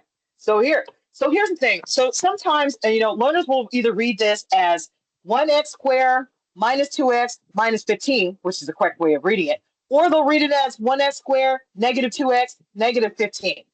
Not the correct way of reading it. And this is what I tell learners. And once you explain this to them, I'm telling you, it's eye-opening. Okay. I tell them if it's in a sentence, it's minus 1x squared minus 2x minus 15. If I take this and pull it off to the side, it's negative 2x. Or if I pull this off to the side, it's negative 15. Put it in a sentence, it's minus. And this helps them when they're understanding integer rules. Okay, so this is what we're going to do. We're now going to fill this into our equation, our formula, excuse me. Remember, our formula starts with -b. Well, what's b? Oh, and this one, b is -2. I want to write that, -2. But that negative with the 2 does not count with this negative. That still has to come back down. And you know what happens when you have two negatives together, right? This is what learners need to know. We see that mistake all the time. Two negatives together create a positive, don't they? So learners will either put it like this in their calculator and carry on, or they'll simply just write a +2, whichever one floats the boat. Two negatives together create a positive. Watch out for that. If b is already negative in your formula, it should be a positive number on the outside. But on the inside, we're going to keep it as the original b. What was the original b? Negative. Order of operation purposes, you are going to put all negative numbers in parentheses when you're doing the calculator. -4, because remember it's in a sentence, it's minus, times a, which is 1, times c, -15. 2 times a, which is 2 times 1.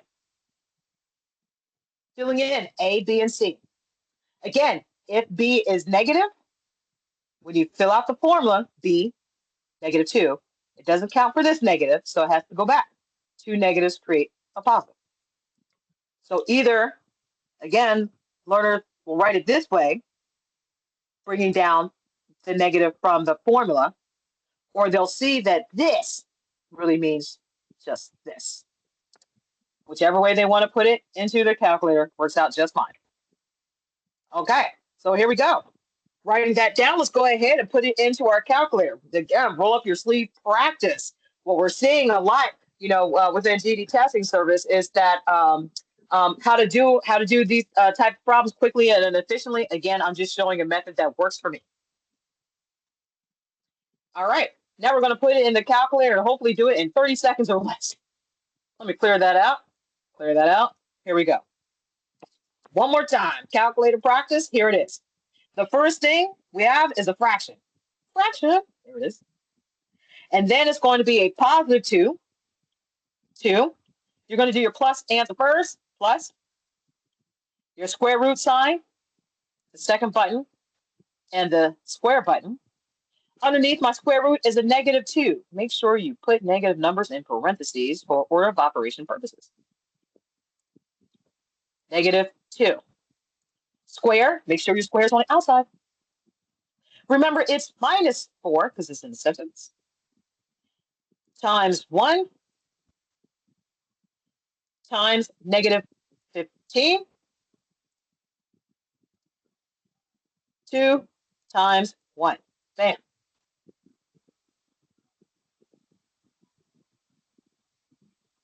Enter our first X is 5. So that means our plus version for X is 5. So X first equals 5. And now we're going to go back and get the minus version or the negative version of our answer. Here we go. Remember, do not erase everything and start over. You simply going to hit the up button twice. 1, 2.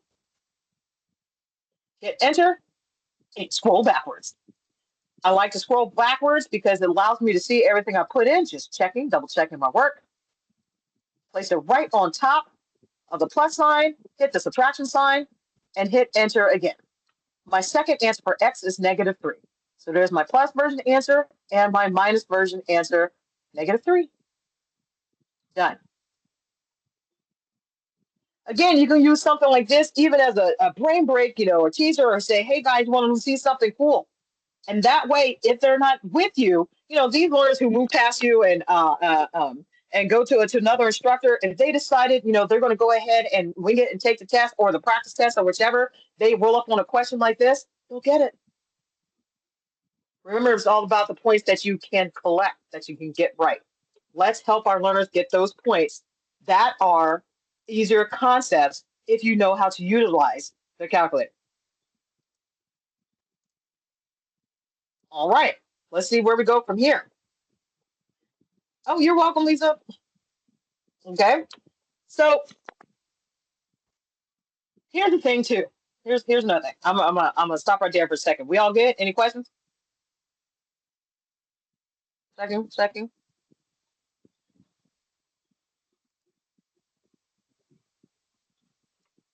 No questions in the room. Okay, great. All right, let's do. I don't know how that works out. Okay, there we go. Another type. Okay, now I know like I'm only doing a few questions or a few samples of each one. Okay, but please trust me. And within the document, you have a resource of the video of how all of these are done, and plenty of practice, especially those who are new to this. Okay, but the test, the GED test, will give you questions that when it already equals 0, and then it will give you questions when it doesn't equal 0. In order for this to work, in order for this method to work, you have to have the equation equal 0 first. Here's one. This is more like a hard one that you'll see on the test. This one right here. Notice it doesn't equal 0. You have your A, you have your B, you have your C, but it doesn't equal 0, right? So just like you would do with an equation, you're going to force this to equal 0. How am I going to do that? I tell my learners before you can apply the quadratic formula, you have to have it equal 0 in order for it to work out. I'm going to draw a line right across my equal sign right here. I like to call that line my street. You'll hear me say it often. Okay. Now, when I draw my street, in order to make this equal 0, I got to get rid of that -1. What can I do to get rid of the -1? What math operation can I do to get rid of the -1? And this is when inverse operation comes back into mind. I'm going to do the opposite of what I see to make that -1 equal 0. If I see a -1, I'm going to add 1 or a +1. I'm going to do that right underneath that because -1 plus 1 does not equal 0. But what I do to one side of the street, I must do to the other. So if I put a +1 over there, I'm going to put a +1 to the other side of the street. And I tell my learners, I get kind of funny with it. I'm like, look, what you do to one side of the street, you got to do to the other and be fair with it, or else you're going to make grandma mad. Okay? Everybody's treated differently. Here it is. And then all I have to do is my math over here. +4 plus 1, that's going to give us a +5. And I just bring down everything else. Now you have A, B, and C. And notice that your C number is what's changed. 1, A, B, +6, C, +5. And you go ahead and put it into the calculator and still come up with the correct answers. Having learners reinforce that. There you go, additional property I see. Shasta, I see you. I can't find the correct calculator. And for the calculator, when you're looking in the App Store on Android, type it in Scientific Calculator 30-34. It's not, you can't type in TI-30XS. It won't come up that way because it's not actually from Texas Instrument. It's a knockoff. So type in Scientific Calculator 3034. And it should pop up like that.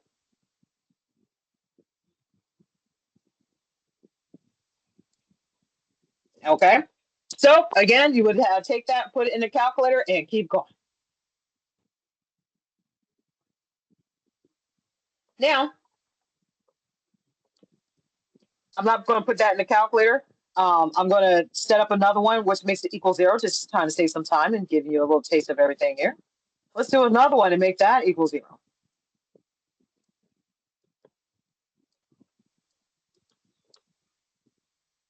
This is good. Ooh, and this one we will put in the calculator. Here's the This one, guys, I stole this one from you straight from a practice test, official GED practice test. And then your learners will get a multiple choice answer set. So let's do it.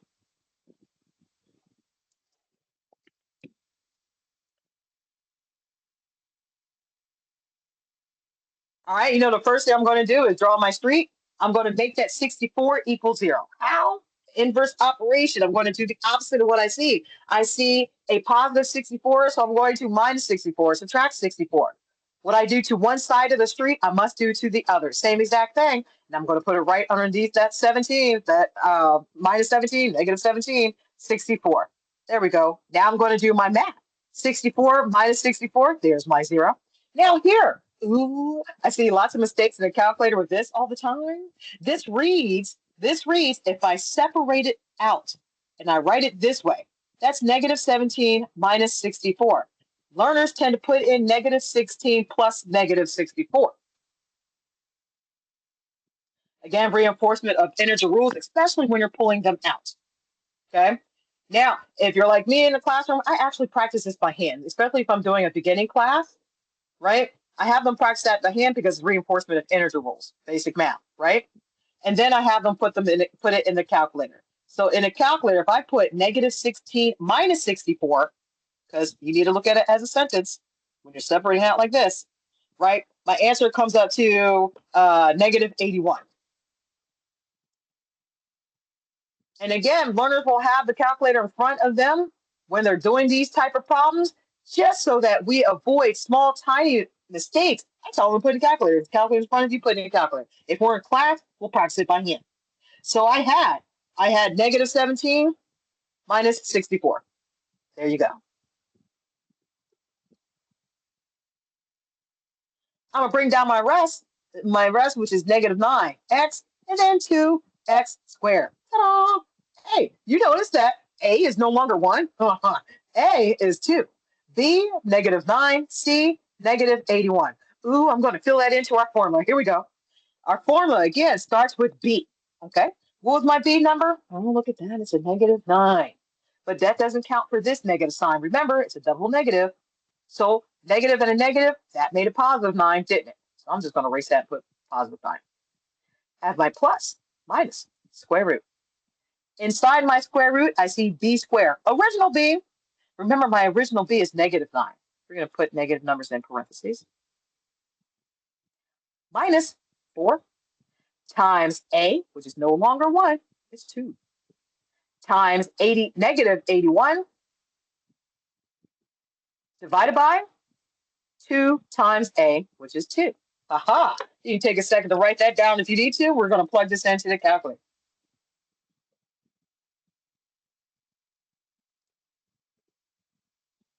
Oops, there we go. And plug it into the calculator. Here it is.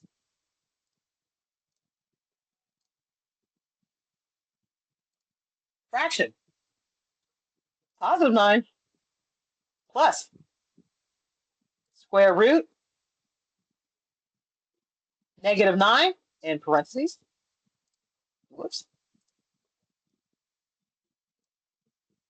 Square on the outside minus 4 times a, which is 2, times negative 81. Close. Down. 2 times 2. Close. My first answer for x is 9. Okay.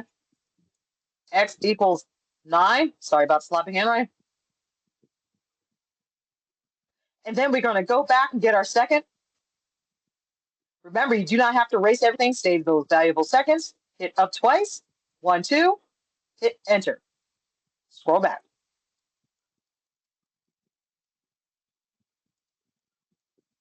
Right on top of the plus sign, make it subtraction. Hit enter again. Oh, I got a fraction. Are fractions okay? Absolutely. X also equals -9/2.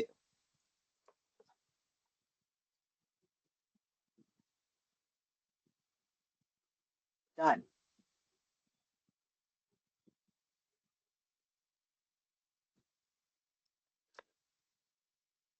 Okay. Now, I do want to say, like I said, if we had all day together, we'd be eating like chips and some popcorns, maybe watch a movie in between and do more practice these. But what I did for you, okay, is within the presentation. There you go. Remember, there's hyperlinks all over the PDF presentation. Here is a video from my YouTube channel that does exactly what I did, enter. much My slower, first answer is negative. right? square root And of I one, also show you how to do it by that's hand with one. all the different sample Okay. problems. And so now I'm You going can to look take at that it for one yourself and I'm going for to a apply refresher what on how this to part teach, is. or you can just -5 do it plus directly minus. to your learners. All right. We're going to work it out like this. Okay. Also, just in case, because I know us as educators, we'll take all the free resources we can get. So here's this.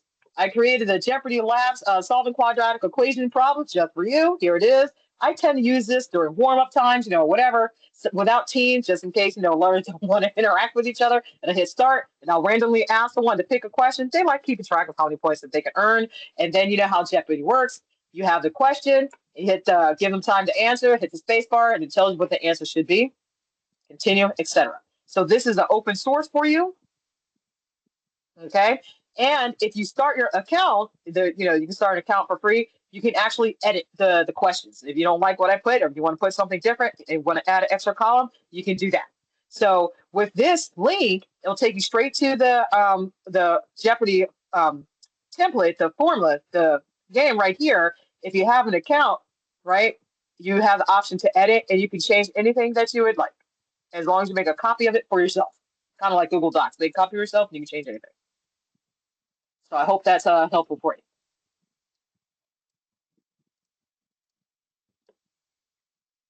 Okay. Now we're going to go to, so that's more additional practice with that. Now the next thing I want to take a look, by the way, if we had more time, I like to use Slido. I don't know how many of you are familiar with Slido, but for my classroom engagement interaction, I have my learners, make up questions for Slido, and then I put them into a classroom presentation, and we'll use it as part of a game or interactive piece. With Slido, all you have to do is open up your camera and scan the QR code, and then you'll have a choice to input your answer either anonymously or not anonymously. I set this for anonymous, and then what I'll do is wait for our learners to figure out the answers, and then they like to see how many of the class set got it correct. In fact, let's try that for a minute. Let me see if I can get a few of you to go ahead and interact with me and take your camera and put it to the Slido QR code and answer the questions. I'll give it a few minutes. If your camera doesn't work QR codes like that, you can simply go to slido.com and put in this number, and you'll get the same question. Let's try that just so that you can see how Slido works.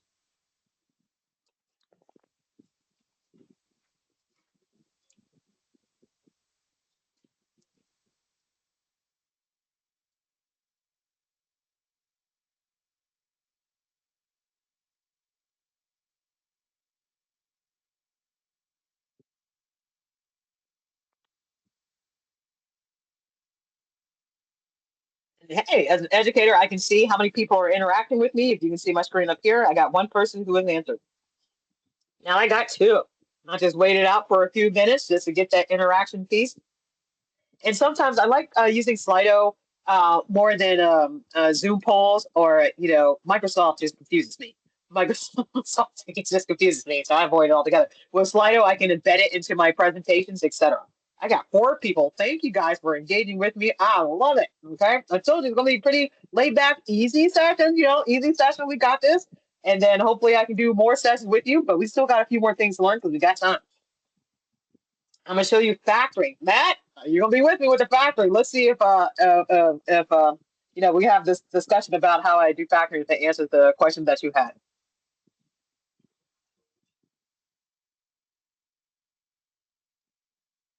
Let me give it a few more seconds to see if I can get anybody else to engage with me.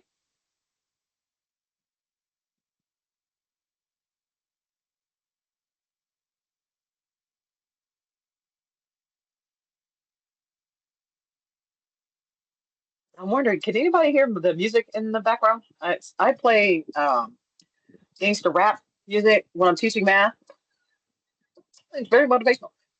So if you hear my music and it bothers you, just let me know.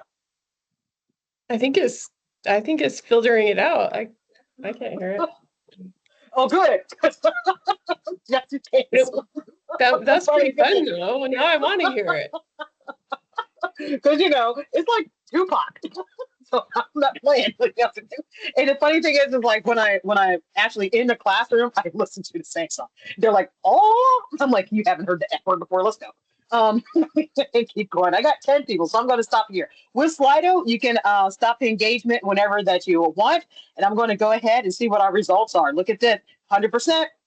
There we go, 100%. Oh, there's 11. Okay, there it is, and it keeps moving when people just interact. So that's how Slido works, and I love it because guess what? It also tracks what learners are doing and provides it to you in an Excel sheet. You can download the data. So you can see how it can also reinforce and back up what you may or may not need to continue with your teaching practice. Love that program. Love it, love it, love it. There it is. Okay, so just wanted to show you Slido real quick. And if like I said, if we have more time, I would do more Slido example problems.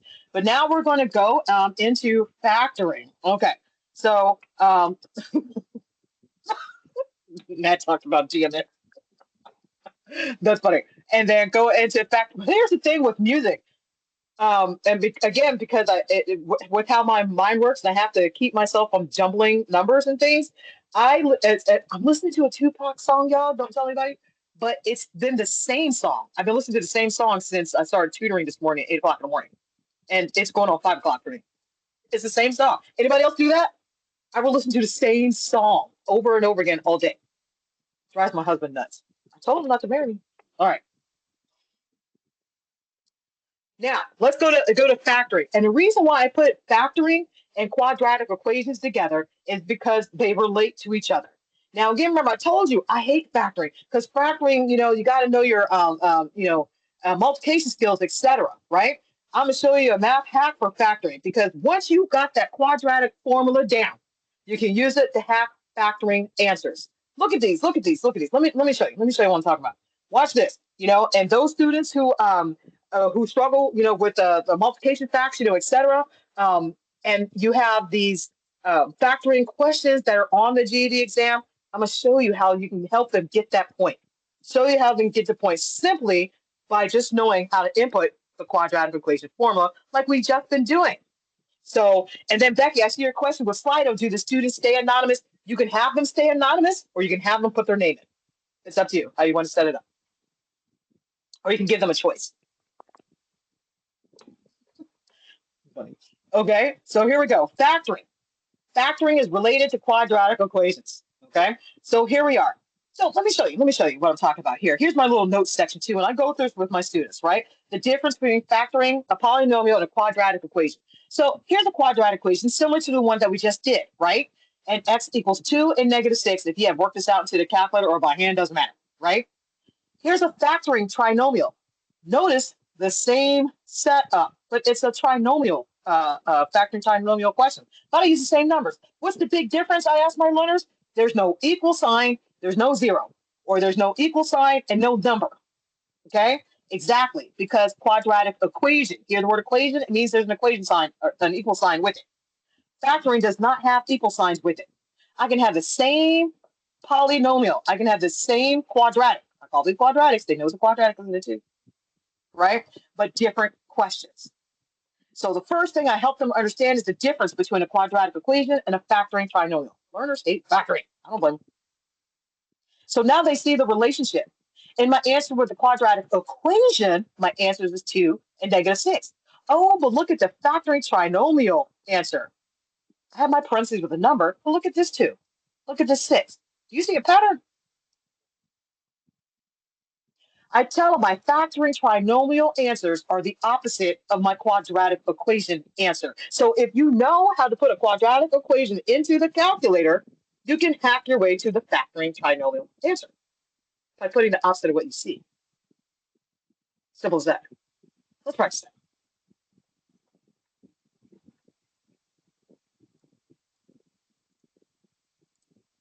So here's the question.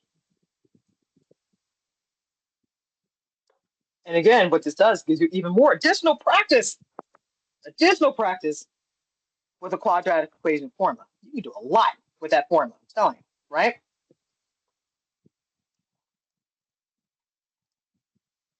A little bit smaller. Here it is. Now, you know what to do. I tell my learners. The first thing I tell my learners is once that you realize that it is a factoring question, not an equation. How do we know it's a factoring question? There's no equal sign. Okay, it's a factoring question. So to make sure I keep my brain straight, I tell them factoring questions means that you're going to end up with two sets of parentheses, a letter in both sets. The letter's going to be in because that's what the letter is. The variable is in our problem. And then I'm going to figure out what goes next to both ends. Doing this template first helps learners remember that you're doing factoring, not the quadratic equation, but you're using the quadratic equation formula to hack your answer. So I see this A, I see this B, I see this as C. I'm going to plug in my formula because I can use the formula to hack my answers. The first part of my formula says negative B. What's B? 4. I'm going to put the negative sign in front of it. Here's my plus, minus, same thing we were just doing. Fill it out. This would be 4 squared minus 4 times 1 times negative 12 divided by 2 times 1. Now, I know I did the math, but remember, by this time, you have plenty of practice with putting in that quadratic formula, filling in your A, B's, and C's, and putting it into the calculator. All right? So let's put this in the calculator and see what we come up with. Here we go. So I can show you how to hack that answer. All right. Putting it into the calculator. I'm going to clear this out right here. Clear this out here. By now, you're a pro of putting this in. So that would be negative 4 plus square root 4 squared minus 4 times 1 times negative 12 down 2 times 1. Oh, I made it 8 by mistake. Oh, here's something else too that we've learned, right? Students will realize that there is a single delete button. You see a lot of times they'll delete the whole thing, wasting valuable seconds. They'll clear it out instead. They don't realize there's a single delete button right here. So there, 1. Enter. My quadratic equation answer is a positive 2. But I'm using it to hack factoring, which is the opposite of what I see. So if the quadratic equation answer is a positive 2, my factoring answer is a negative 2. Down with the first. Simple as that. And then I'm going to go back in and get the second answer. You know what to do. Up twice. 1, 2. Enter. Scroll around. Change it to a minus. Enter again. My quadratic equation answer is a negative 6. But I'm hacking a factoring answer. So that's going to be a what? You got it. Positive 6. Done. Now, with this factoring question, it's quite easy to do with a factoring table methods. When I teach it by hand, because I do teach it by hand, okay, I don't like it, but I do it, right? I use a table. And I use the table chart where you multiply to a C value, add to a B value. Some of this, it'll sound familiar to some of us, right? And I show it by hand by doing a list of factors and multiplication table, right? So my video shows you how to do that by hand. And so I'll make sure you have the link.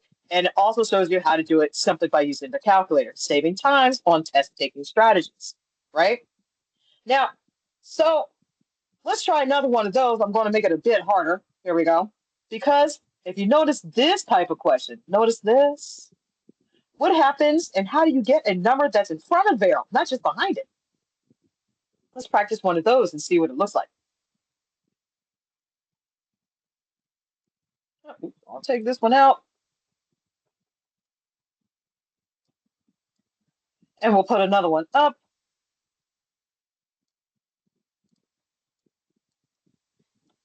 Let me see which one. I'm going to go with the example that I had up there. 3D. Yep, we'll go here. Take that one. Put that one down here somewhere.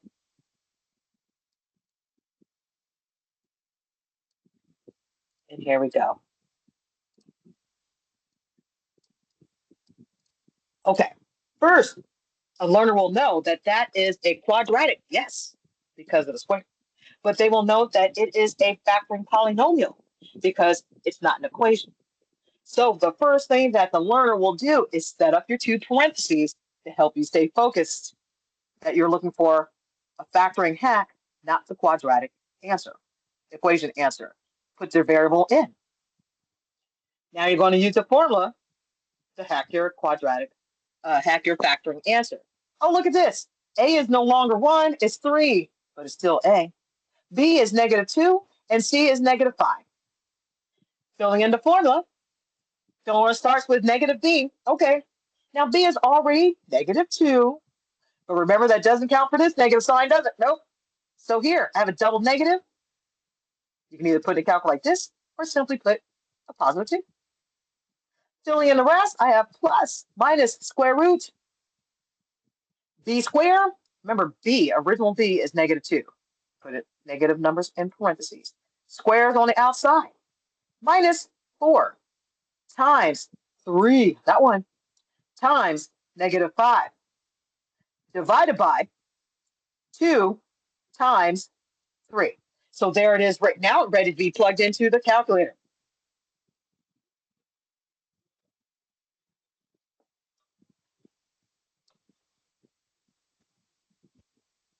I really need to slow down an energy drink because I feel like I'm ready to go run a block, and I'm fat. I feel like I'm ready to go. Let me drink water. All right, plugging this into the calculator. Here we go. I feel like I'm talking to myself, but I know y'all are listening. All right, here we go. Putting it in. So we have 2 plus square root. Remember, original B was -2, close, square, minus 4 times 3 times -5, close, down, 2 times 3. There. Enter. Here. This is how that number pops in front of the variable. When you have fraction answers. My answer for the plus version is 5/3. Let me take that over here for a second. Let me take that over here. The quadratic equation answer is 5/3, but remember, you're using it to hack a factoring question. Now, these factoring questions, you do it by hand, take a long time. Could take your learner a long time. I know it takes me a long time. But you're going to apply the same hack. First, you're going to do the opposite of what the calculator gave you. The calculator gave me a positive 5/3, so I know the opposite of positive 5/3 is negative 5/3. I'm going to carry the negative sign with the numerator because that numerator goes here. That denominator, here. Done. That's what happens when you see fractions. Let's go and get that second answer. You know what to do. Up twice. Enter. Scroll. And honestly, I like doing this backward scroll because I like the sound of the clicks. I'm not going to lie. Click makes me feel smart. Second answer is a -1. Now, that's a quadratic equation answer. So I'm going to put the opposite of what I see, which would be +1. Now you're completely done. Answer. Just like that. Okay. So let me check. Everybody still good? Ooh. Let's see if we can do one. Any questions? Everybody still good? Anybody have any comments, questions, love songs, dedications, requests?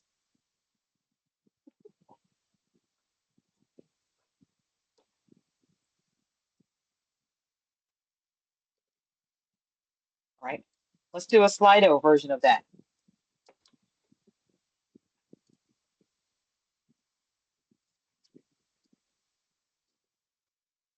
Let's do okay, let's try this one. So here's another Slido. Let me know, holler if you're with me. Basically, take a picture of the QR code and let's see how quickly you can get answers by using the quadratic equation. I'm going to give, and in the formula, I think I'll give, let's see, let's time this. What, 60 seconds? That's pretty good, right? Let's see who can answer it. 60 seconds.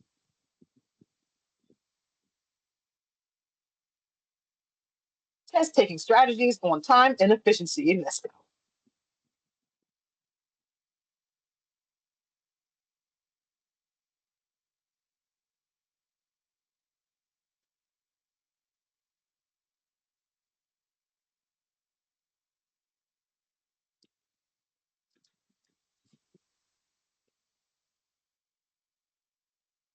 I got 3 people in, 4 people. Here we go. Here we go.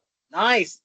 Okay. I'm waiting on that, so I might as well eat like some pizza or something and stuff my face.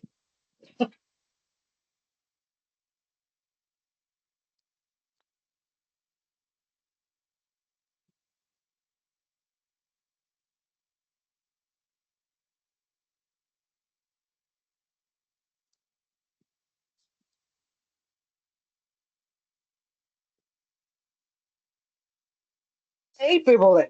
15 seconds. Let's see what we can get.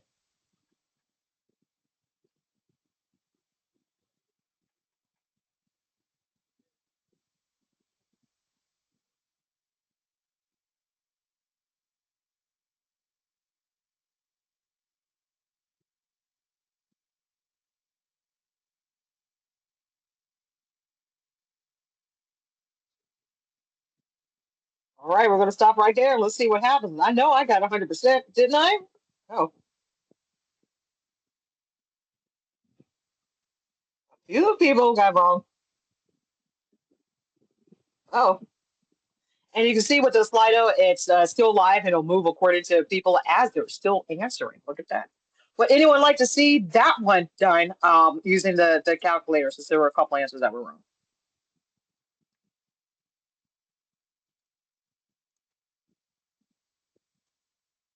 Yeah, I feel you. I feel you, Matt. But yeah, I do use the AC method when teaching by hand. It's all about knowing the actual application and the math, the key part of it. Let's do another one with Slido, guys. And if it's not a 100%, I'll give a little more time. If it's not 100%, we'll walk through it. All right, so let's do another Slido version of it and see what we get. Good practice, good practice. We'll do, yeah, that looks good. Let's see. This, do another, this one. Okay, this is good. This is good. All right, reset. Let's do it again. And I'll wait a little bit longer with this one. We try again, and that way I can just kind of eat a piece of pizza.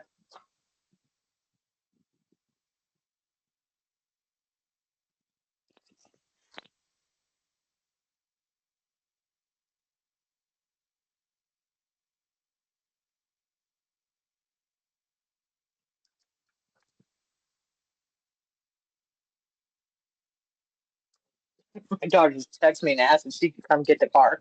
Oh God.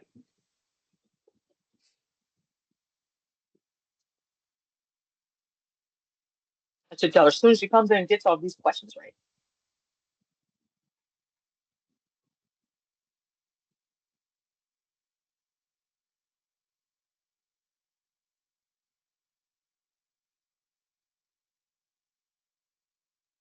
Got one answer in.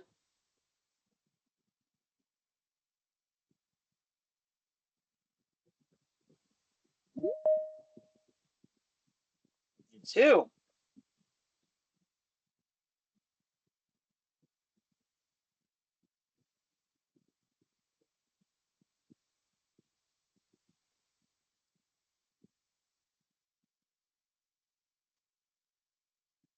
Three.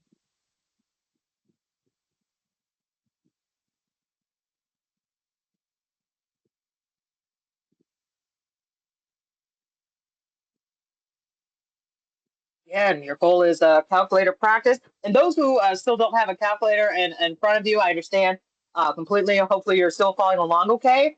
And in the resource, PDF, you have everything that I'm doing right now. So you can use that again to refresh your own skills, or you can give it directly to your learners. Get those points where they can.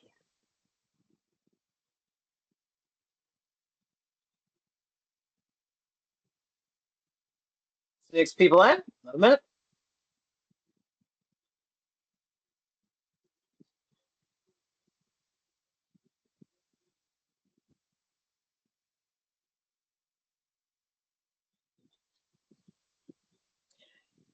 You know what's really strange too, Stephanie, is that like I'm ready to play the Frozen soundtrack now just because I like to switch things up like that. I love that soundtrack.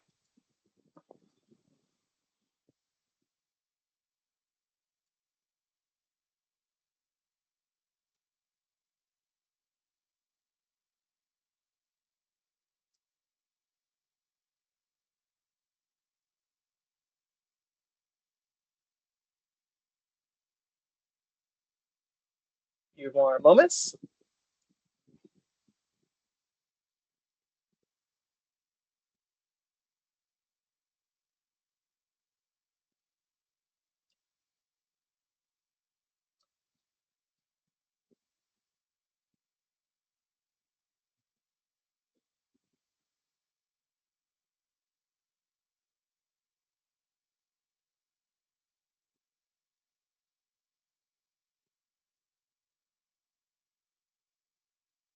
Ooh, yay.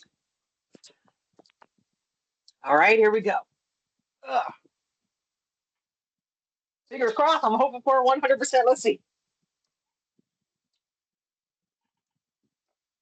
Almost. It was almost there. 78% of our participants. There's 9 of you that have answered thus far. 78% got it correct, but 22%, we missed it by a little bit, and that's all good because it's part of the learning process. Isn't that what you would tell your learner? Why, yes, it is. So, and then we have a few more that just came in, 67%. We're going to do this one. We're going to do this one by the calc. Let's do this one together. Let me write down the question. So it's 6n squared plus 11n minus 10. Okay, let's see what we can do together. Let me go back to my piece of paper.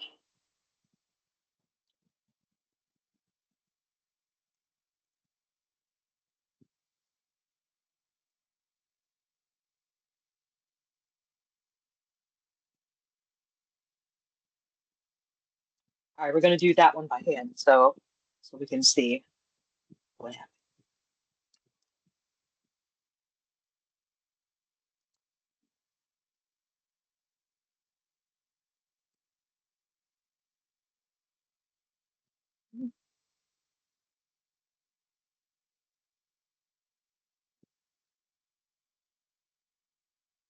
Write this one in here. 6n squared, excuse my sloppy handwriting, plus 11n minus 10. Okay, I know that it is a factoring because I do not see the equal sign. So I'm going to set up my parentheses first. And my variable is n. Okay. I know that A is 6, B is positive 11, and C negative 10.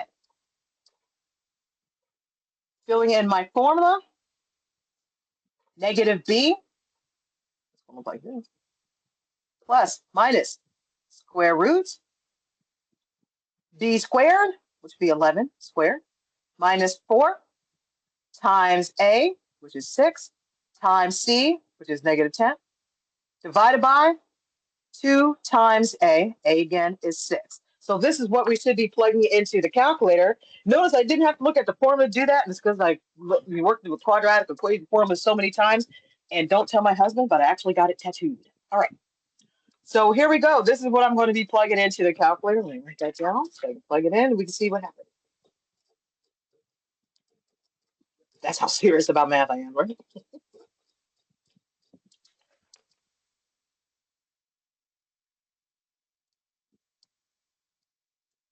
There we go. Okay, so I'm going to plug it in. Fraction. Negative 11 plus square root 11 squared minus 4 times 6 times negative 10, close, down 2 times 6. Enter. All right. So my quadratic equation answer is 2 over 3. Now remember, that's my quadratic equation answer. Quadratic equation answer 2 over 3. Factoring, I'm going to do the opposite, which is negative 2 over 3. The numerator is here, the denominator here. So far, I have 3n minus 2, which goes into the set of parentheses. Let's go back and get our second answer. To get the second answer, up twice, enter. Scrolling it around, clickety, click, click, click, click, click, click, click. Minus. All right. Our second answer is negative 5 over 2. Remember, that's the quadratic equation answer. The quadratic equation answer is negative 5 over 2. That means my factoring answer is a positive 5 over 2. Numerator here, denominator here. So 3n minus 2 times 2n plus 5. And that, my friends, is the answer, which led to answer choice B, I believe. So there would be the correct answer for that. Kelly, can I Nice ask a little. question? If students were actually to see the question that you did for Slido, right, with as a multiple choice question, and it's already factored, you're saying, do you ever say like just multiply it out and see which one works? Say it again. So they Well, I see. mean, you have the factors, right? Instead of going backwards, you can just multiply them and see which one works. I have the factors. Are you talking about when I give it? Oh, I see what you're saying. When I have it in Slido, right? When I have Yeah. Slido up, right? And so working backwards, right? Yeah. Right. Because Yes. you know, if Yes. you encountered that on a GED test, right, you wouldn't necessarily have to do, you could just, hey, 2 times 2n times 3n is 6n squared, 2n times 10 Yes. is 20. Yes. Assuming that they know FOIL. Yeah, right. So assuming that they know FOIL, which I have learners that do that. So it's great that they can do both, because with the GED test, remember, some of the questions will be fill in the blank, or they have to move around numbers in order to create answers.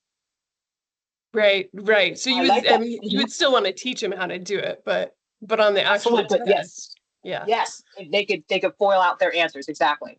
This is another. I'm glad you had said that, because I teach the quadratic equation, factoring, and foiling. You know, within 2 class periods, because they're all related as quadratics and polynomials. And so you can see the relation between all 3. That was good. Thank you for that. But yes, right. And then also too, it's a matter of I think too, you make a good point, because it's a matter of what they're most comfortable with, right? Like for me, or for me to FOIL all of these out, right, would take a lot more time than using a quadratic equation head. Yeah, good point. And That was for good. this one especially, some of them you could do in your head, right? Head, right? Yeah. The easier ones, right? Like the first one we did, absolutely, yeah. Be able to do it in the head. That was a good point. Good point. All right. So here, now let's see. Before we move on, oh yeah, don't forget, I put it all here for you. Okay. So here's a video on what I just did, full length video, and a resource for you, and which you can use this exact template. It is open. You can use in your class. Have fun with that. Or you can just cut and paste the questions and make them into a worksheet. However you want to do it. And then I put this little picture here, because there are some questions that notice with this answer, there's a 2 on the outside of the parentheses. And how do we get that? With this method, I call those caveat questions. And so within the video, I'll show you why this happens. Why is there a 2 on the outside instead of on the inside, et cetera, et cetera. So in-depth video shows you that caveat and why that happens, okay? And also how to check your work with that. But I will say this, I would spend less time on that, because the one like I just showed you will be more of the style that's on the GED test. But it's there, for you as a resource, okay?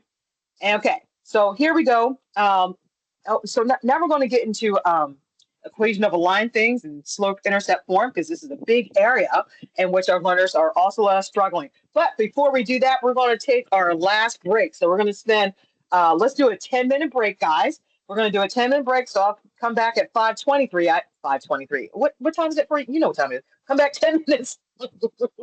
Come back in 10 minutes, and we'll finish up with some more practice that has to do with equations of a line. Sound good? Thanks, Kelly. Uh-huh. I'm still here if you have questions. Oh, there is a question here in the room. Okay. I did have a quick question for you. So did you say that the weighted questions, all the questions are weighted the same, whether Yes. whether it is a calculator or a non-calculator question, they're all That's weighted right. the same? That's right. Okay. Yeah. That's very interesting. And then No, right? do you have by chance like percentage, statistically speaking, the percentage chance of the different problems types being on a GED test? Like, do you find a certain percentage are factoring or foiling, or do you find, is there kind of a percentage more or less? Or, I mean, there's probably 3 different versions of the test, so each version maybe has a different, they're weighted differently. Yes, I see what you're saying. And yes and no to that, because there are multiple, there's like way more than 3 different, versions of the test. And then those get recycled out and then new ones are generated. I would say when it comes to, because I get that question all the time, right? How many of these type of questions are going to be on the test, right? And that is a big unknown, okay? Because of the randomness of the test. But what I will say, if you get a learner that asks you that, sir, what I would say is if you want, to answer that in percent wise, I would say the biggest percent of the test has to do with what we're about to get into now, linear equations and slope of a line, because there are multiple versions of those type of questions, like the graphing, converting, word problems that can be figured out with slope. So that is a big part, I say, of the test, is knowing everything that has to do with linear equations, especially in slope-intercept form. Because you see various questions about that, even word problems. Does that make sense, what I'm saying? Yeah, I hear what you're saying. Would you say that, so there's 3, I think there's 3 or maybe there's 4 GED ready versions. And you're saying there's more than 4 GED versions. I know that there's GED versions that are in person, and then there's also some that are if you do it at home type of thing. And so you're saying that there's probably more than 4 or 6 tests out there, and that they can vary from time to time. Okay.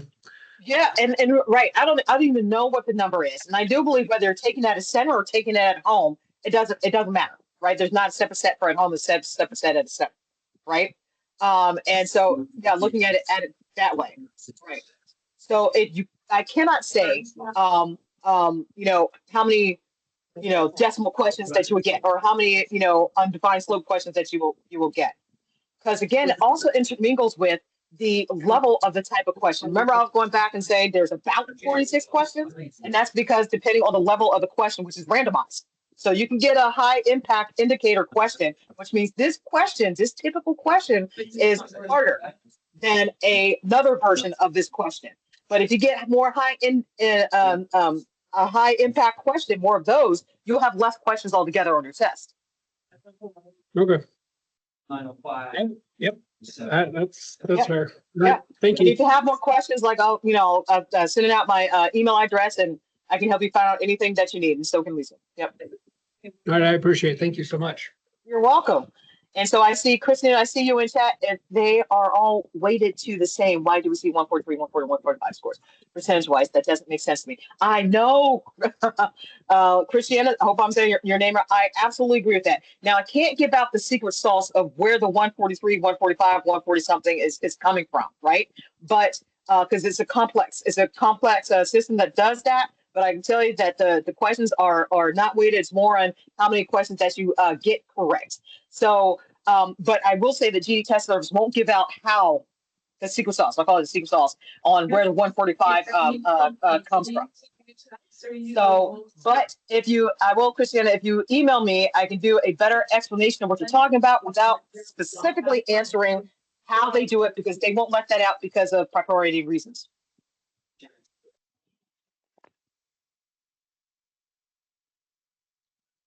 Okay, so Shasta, I see you uploaded the 3036 calculator, but it doesn't match yours. The bottom has 3 lines that goes to settings. Have you ever had that happen? Okay, so for yours, is it Shasta? So does yours look like, let me just pull it back, pull it back. There it goes, there it goes. Looks like that. Not that. Well, yeah. Looks like this. You see this?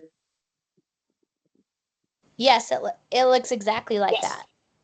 Yes, so it is the same exact thing, except I know in the left bottom left hand corner you have that or whichever, but it works exactly the same way. And the buttons are I find to be just about 100% correct with the buttons that are on the calculator that you see on my screen, at least in the same general area. Like I don't have a matrix or whichever, but everything is in the same general area.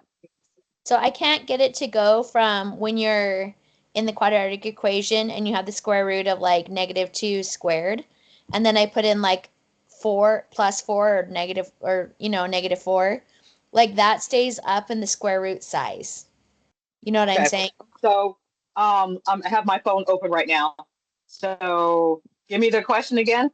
Okay, so like we had the problem +2 plus or minus square root -2 squared. Okay, stop right there. So and then it was +2 plus square root. That's what I'm hearing. What you have? Yeah, so I can get that far. But then when I Okay. go from like the squared to the next, like a negative or a plus, it keeps it small, like the square root size, instead of dropping it down into like normal size. Does that make sense? Because you know how like when you're squaring something, how the number you're squaring is small? Like the power, not the power, the exponent. There we go. I have word finding, sorry. So with the exponent is small, and then when I put in plus or minus next, it makes it small like the exponent. Okay, I think you're hitting the wrong button. Give me the what should go underneath. I have 2 plus square root. What should go on the inside of the square root? And I'm gonna text a picture. -2 squared. -2 squared. And then you had -4. -4. And then you had parentheses 3 and parentheses -5. Okay, and denominator? It's 2 parentheses 3. Okay. 2 parentheses 3. I see what you're saying. Okay. And So a second. I'm about to show this on screen from my phone, okay? Okay. So it's when I'm doing the setup part, that's where I'm having the problem going from the exponent into like the whatever comes next after the exponent. Okay. Let me show that. And because I think I think you're hitting one of the wrong buttons, maybe? Probably. I'm not very techy, so yeah, operator I error got you sounds though. right. I got you though. We're gonna take care of that. Hold on. Just in case a student asked me a question, I would not be able to help at this point. Absolutely. I'm glad. Hey, you know what? I'm happy that you downloaded it. Getting that practice with it. All right, here we go. I'm gonna share my screen.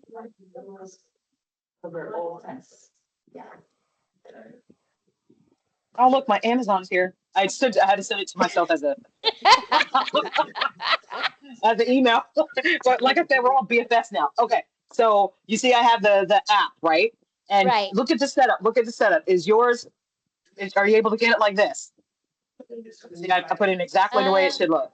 Let me put it in again. Okay, so 2 plus and then square root. Watch out for the square roots too, because you see the difference. You have 1x with a little box and 1x square, right? Oh, I'm doing X box. Is that wrong? Should I be doing? That's what I figured. That's what I figured that what you might be doing. I need to let my dog in. She's crazy.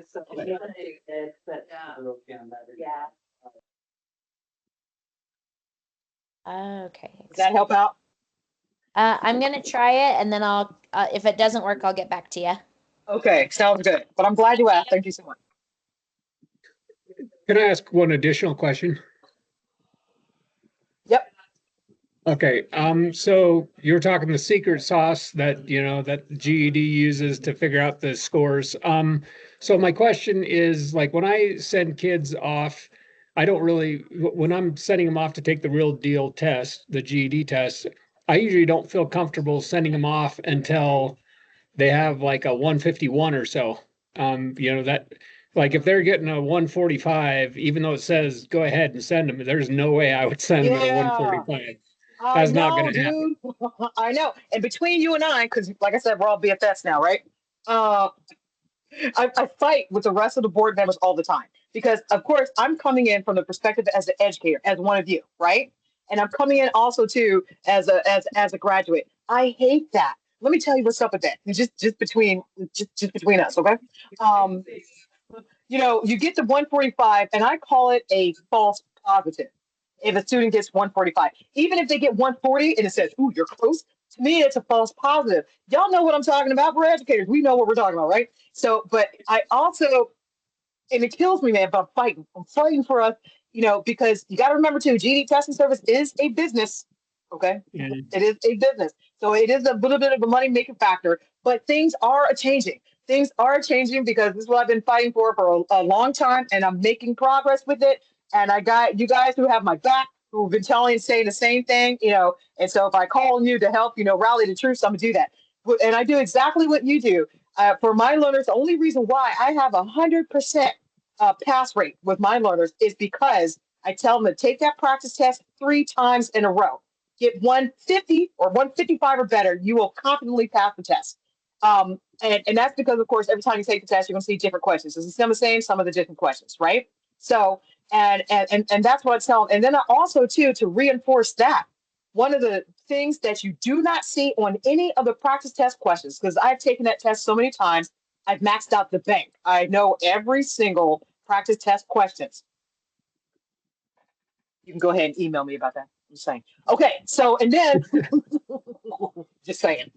Okay, so and then I see you, man. And then also too, one of the things that's not on any of the practice test bank questions are the what we're about to get into a little bit as much as we can is more of the what intercept form, especially when it comes to parallel and perpendicular. There's questions on about parallel and perpendicular. None of the test questions, practice test questions, does anything with that.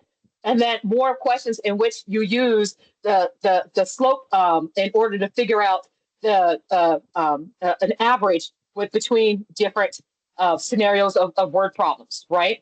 And so again, if any of you can email me and say, all right, I've seen all the practice test questions. What are some things I should also hone in on? And I'll tell you, I'll give you a list. Some of the things that you do not see in practice test questions, because I know it's frustrating when our learners go out there and, oh, I scored a 145 on my practice, and then they score a 132 on the real test. I feel you. I feel you. But yeah, power to the people, man. I got you. So, so I see you, Ramat. The discussion is always heated. Yeah, with the 150 or plus, it's a monopoly. I tell you. Testing skill, and not knowledge. I get it. That's why I think the perfect combination for learners, and I tell these for independent learners, right, is take the practice test at least 3 times. If you take it 8 times, you're going to max out and see everything, right? But learners don't have that money. But you know where to send them, okay? Send them up, right? And also the GED Flash is awesome. Everything that the practice test doesn't show you, you'll see it in GED Flash. GED Flash does so much, there's things that you don't need to know. Okay, but like I said, I can email you the list of things that you would need to know that you don't see in a practice test. I hope that helps. So I guess the only other question I had is the quote unquote secret sauce. Is it the same sauce that they're using for the practice test, the GED ready test, as it is for the real test? I mean, is it the same philosophical? It is. Okay. It is. So so even though we say, well, we got to get to a 150, that 150, if you apply that, then that same secret methodology that they have to do the real stuff is the same methodology. It's the same accounting or whatever balance or weighting they do. But but what you just said was my concern, because I've had some suspicions about this. That I think they have questions on the real test that are not evident on any of the practice tests, and that's exactly that I feel like it's a total disservice to the students. Well, it is It is, but also too from their perspective, our perspective, I guess let's say from part of that crap, is that we want to assure that you are using our indicators because remember that list I said in the resources, everything that they should need to know, and everything is there as opposed to teaching to the test. I know, dude, I'm Yeah, with you. it's such a I know, broad brush. It's I know, like it's I such a know, I broad know. brush. You can't pick Yes, out I know. what are you I know. saying? I mean, I know exactly. So it's like making sure that yeah, you put do everything that's in the indicators, that huge list I showed you on the screen, or whichever of all the things that learners should know, which is true. All the things that learners should know from grade 9 through 12 are all those yeah, indicators, right? But we ain't got yeah. time for that. I'll tell you, we ain't got time for that. Exactly. And so that's why the GD practice tests are exactly half of the amount of questions, but same format, same secret sauce as the real test, Okay. right? That But yeah, that helps a lot. with the caveat of, well, it's half the amount of the real test. So of course, there's going to be some things on these practice tests that you don't see, that you don't see on the practice that you will on a real test. But again, we're supposed to be teaching to all the standards, to 9 through 12 stuff. If they know that, it's all good. You feel me on that? But you'll get my email address. We can talk more about it. We can, look. All I got. What do I need to do? I'm gonna start a You will mob. be hearing from me. You will be hearing from I me. know. Great, and thank you. I appreciate it. And so I see you, Matt, with I had an incarcerated student score 183, and he fell for a fallacy after fallacy in class. That's right. He was an amazing manipulator of the test. And so, yes, and then of course you can imagine, manipulating the test. The more that you know with that calculator, absolutely sure. But I'm sure, Matt, with your students all was the how do I say what word am I looking for? Patterns. The GED test is so filled with patterns of the type of things that you will see and in a manner that you see them. If you take it, especially the test over and over again, if you're looking for the patterns, they're there. And you can see those same patterns, stickers off, the patterns in the practice test. The GED Flash does cost. The GED Flash cost, and I would just say, I'll go back and log in my account for one test subject. I think it's I can't remember how much it was. Let's see. Like 40 There's a bucks or best study something? tool. Yeah, was it? I think so. So I have my GD Flash that's right here on this particular account. Let me look over here, study material. This is what the account looks like on the student side, by the way, guys. This is what it looks like on the student side. And they can hit study materials, and let's say for the math, there's some free questions that are here. GED Flash for math. Here it is. Okay, so the GED practice test, $6, one subject. Unless you give voucher codes, your program might do that, or all 4 subjects for $22.99. GED Flash. So I have about 7 or 8, dummy accounts, student accounts, using last name candidate, capital letters, right? And each time, every month, I'll load it with the one subject, $14.99, and I choose the math. And because my learners, they don't have money. And so what I will do is I load dummy accounts and give them access to my dummy account, and then they can use Flash for themselves. You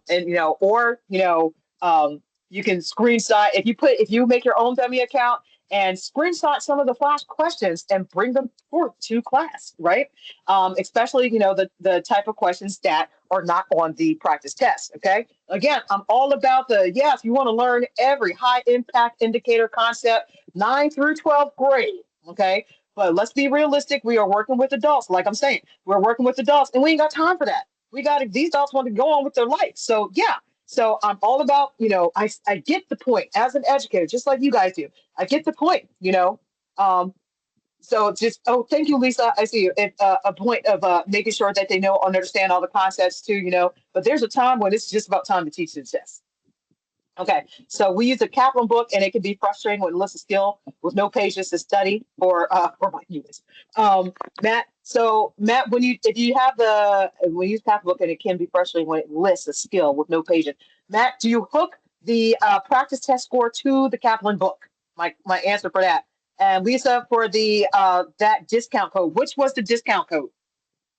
Are you talking about for the Flash or the practice test? I was talking about for the Flash, how you saw discounts in there. See, there was discounts, and I don't know if they always offer that.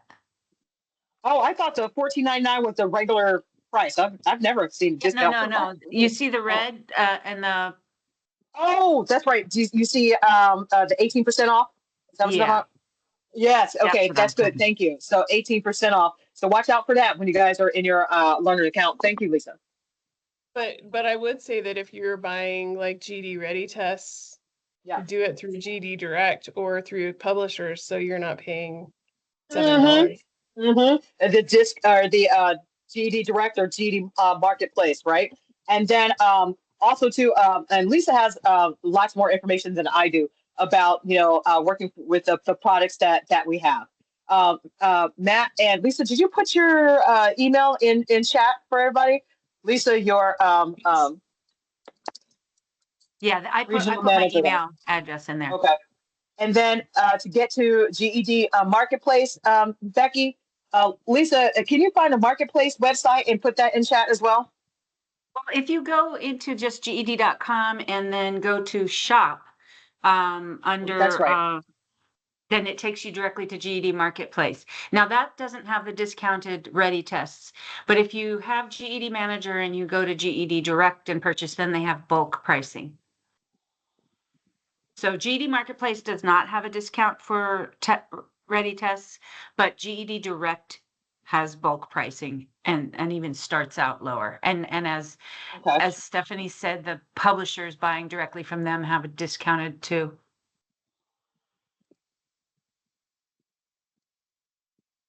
I put the Marketplace. Thank you, Lisa. In the chat, and then also to Matt, to go with your question. Yes, every student takes practice tests as part of our onboarding. Okay, so in their account, then Matt, when you have the scores from the practice test, right? I connect the Kaplan book. If you here, you can connect the book, and it does tell you the pages. So you want to go here to link your study materials, and it sends a shout out of all the things that they should study. It might not link all of them though on your GD app yet. Is that? I'm not sure if it links. I'm sorry about to hear that, man. So for the app, the app directly links to the learner's account. Because when I was on there the other day, but it's been a minute, it was saying that there were only like 1 or 2 workbooks that were synced up so far. Yes. So far, well, what we have done have connected with the Kaplan book, and I think one other one, but more are coming down the pipe. It just takes a while in negotiations with the publishers. Is that what you're meaning? Yeah, only Kaplan so far, Lisa said. On the app. Yeah. Because there's a couple other good ones too, like Score. Was it Score? What was it? That one. That was good. Okay. So, I'm glad for these questions. Thank you guys. It lets me know that you're still alive. Me too. Right? So the Kaplan is supported. Good. Okay. So now, I'm glad you stretched it out. Let's, with our time that we have left, I think we got about 20 minutes left. Can you believe it's going on 6:00 p.m. for here? I hope somebody, one of my husband or my daughter, one of my husbands. I hope my husband or my daughter, somebody's making dinner. Watch, I'll walk out the room like, what's for dinner? I don't know, whatever you order. Y'all still with me, right? I'm glad. Hoping so. And I'm hoping, things here are useful. So let's go and take a look at, so with the 20 minutes that we have left, and again, I would love to come back and do another session and do even more test taking strategies, but I got at least one more I want to show you. And this presentation, my friends, has way more videos and strategies than the time that I have to show you. Oops, let's go back. Okay, so this is killer, you guys. This one right here, write the equation of a line given 2 points. Now, and normally, of course, when I'm in class teaching, I do the the full writing the equation of the line, y equals mx plus b, and I'm explaining all of that first.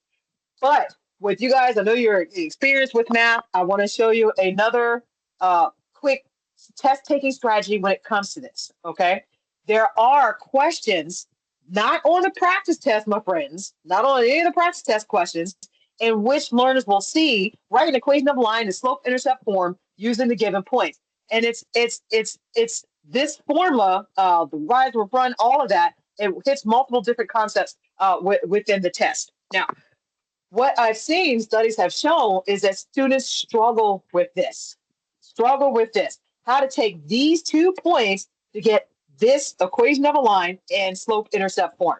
In my video, the video link that I'm providing for you, I show and explain everything. I explain what this is, and you'll have notes about the formulas and the y-intercept form. It notes galore, about it. And then also, that's my kid. Okay. And then also on the video, I show you how to do it by hand, like I'm saying. And then I also show you how to quickly get the answer by a few simple clicks in the calculator.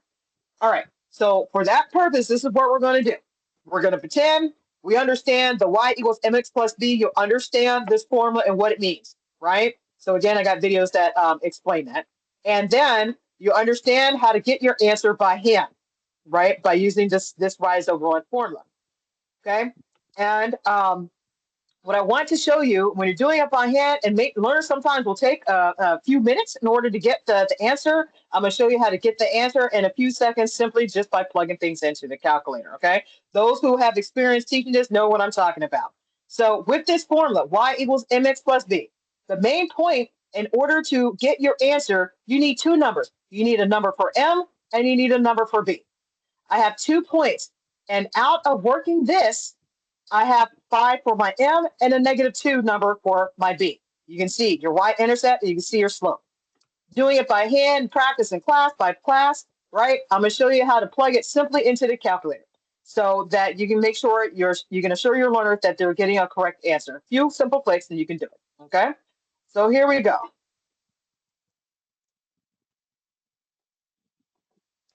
First, do me a favor, write down these points. I'm going to show you how to get there. Write down these points.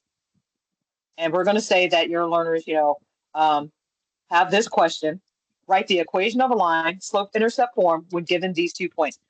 One of the big miss, according to our stats. All right. Label your points. And this helps when you're doing it by hand as well. Watch this. Stay with me. Okay. This first number, we're going to call it X1. This is Y1. This is X2. This is Y2. Write that down first. Write that down.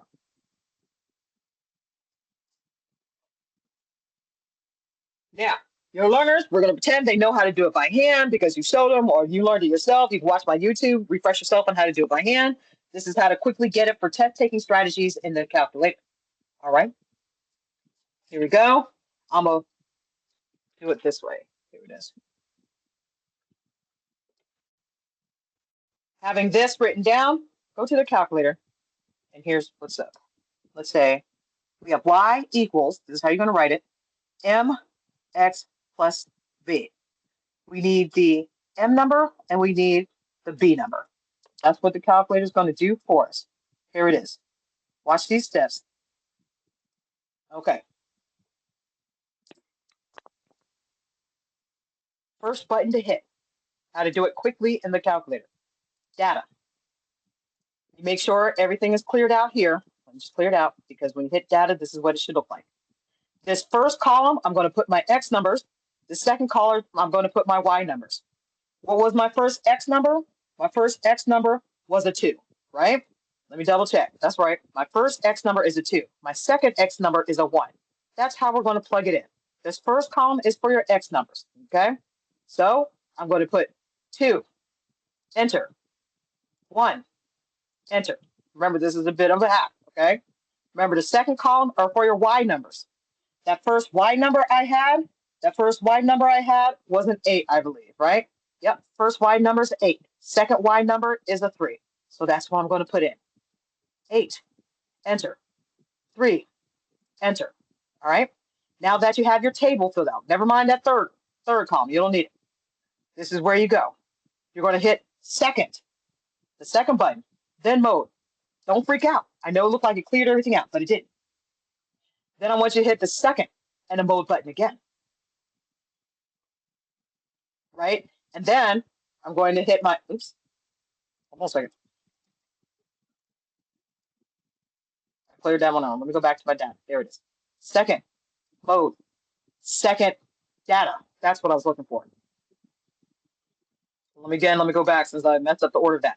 You hit your data, you fill in your X's, you fill in your Y's. Clear this out so we're still together, right? Hit the data button, fill in your X's, fill in your Y's. Hit the second button, mode, kind of clears it out a little bit, but don't worry. Hit the second button again, then data. This is the screen where you should be. You go down to the 2, and I don't explain all this without explaining what all the stuff means. Go down to the 2, hit enter. Go down to calculate, hit enter. This is where the wealth of information a learner needs is. Scroll down to where you see the D and the E numbers. You see D? It has a little A beside it. This is actually your M number, 5.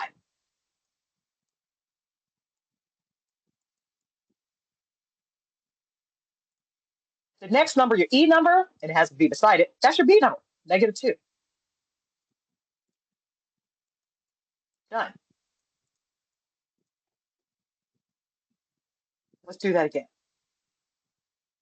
Again, longer process by hand, but great intellectual growth doing it by hand. Calculator. Let's do it again.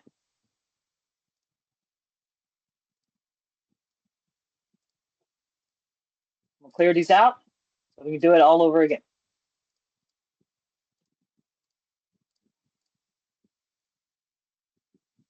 Clear out here so you can follow the process. All right, so remember, when you have 2 points and you need to write the equation of a line in slope-intercept form, okay? What we're doing is finding the M number and the B number to put it in slope-intercept form. This is slope-intercept form. We need to find the M number and the B number.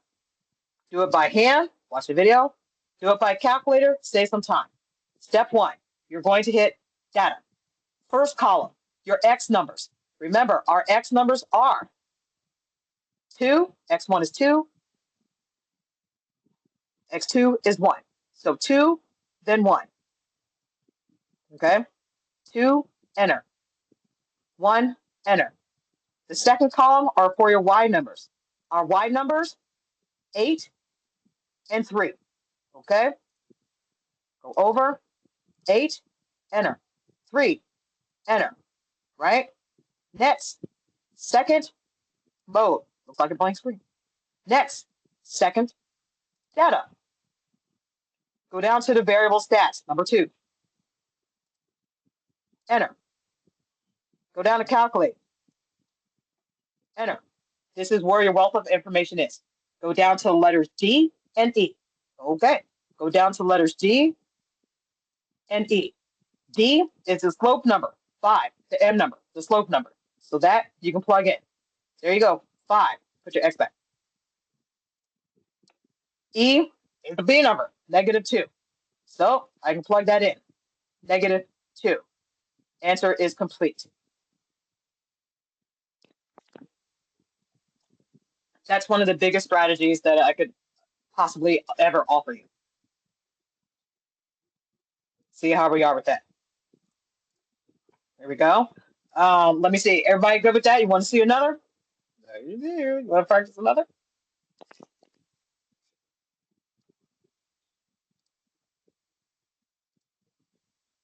Do it again.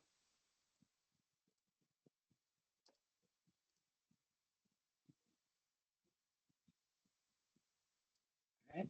Pull up on. Kelly, how do we clear Yep. everything out of our calculator to put in new numbers? Okay, so you want to hit clear, right? So just the clear, but you're talking about the data table, right? Yes. Go up to and highlight your numbers and just delete them out. I'm gonna highlight it and just delete it out like that, Okay. because that your Thank you. data table should be completely empty. Good question. Thank you. All right. So let me pull up another set of points. This time we'll do this one, sure.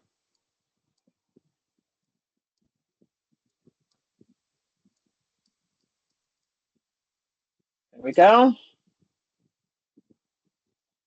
Remember, Label first. This is x1, y1, x2, y2.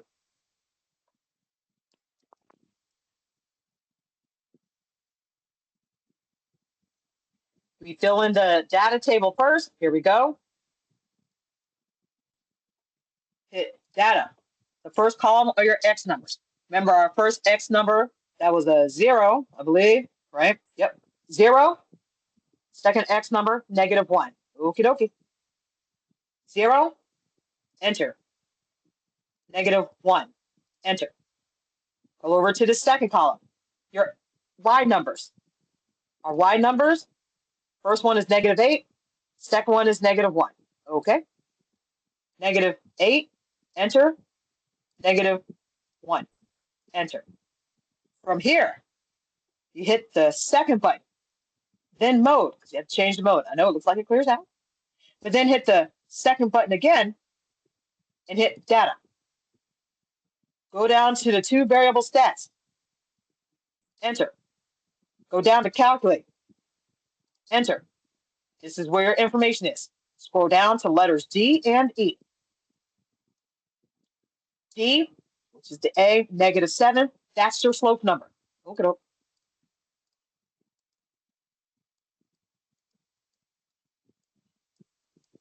X back. E is your B number, -8. Okay. Done. Again, from the statistics that I see, because I inquire all the time, this is one of the areas that is a major hitter. And if, again, your learners know the strategy of being able to place it in the calculator where they don't get overwhelmed, they can get that point.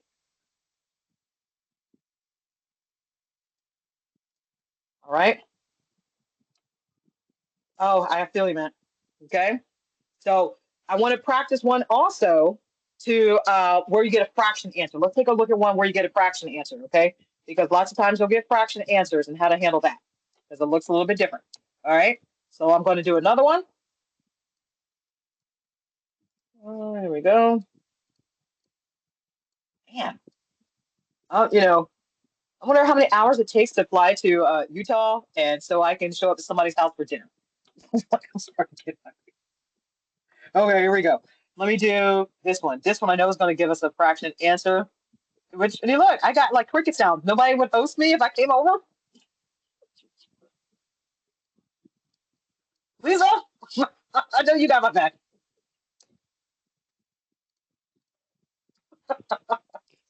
There it is. Thank you. All right, so here we go. I'm labeling.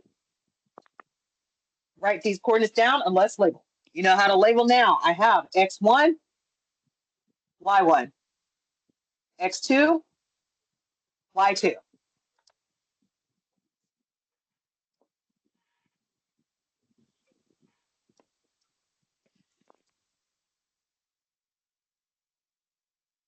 Pull up the calculator. I'm going to clear everything out. Don't forget, if you hit data, you might have the stored information, so make sure you just delete all that stuff out.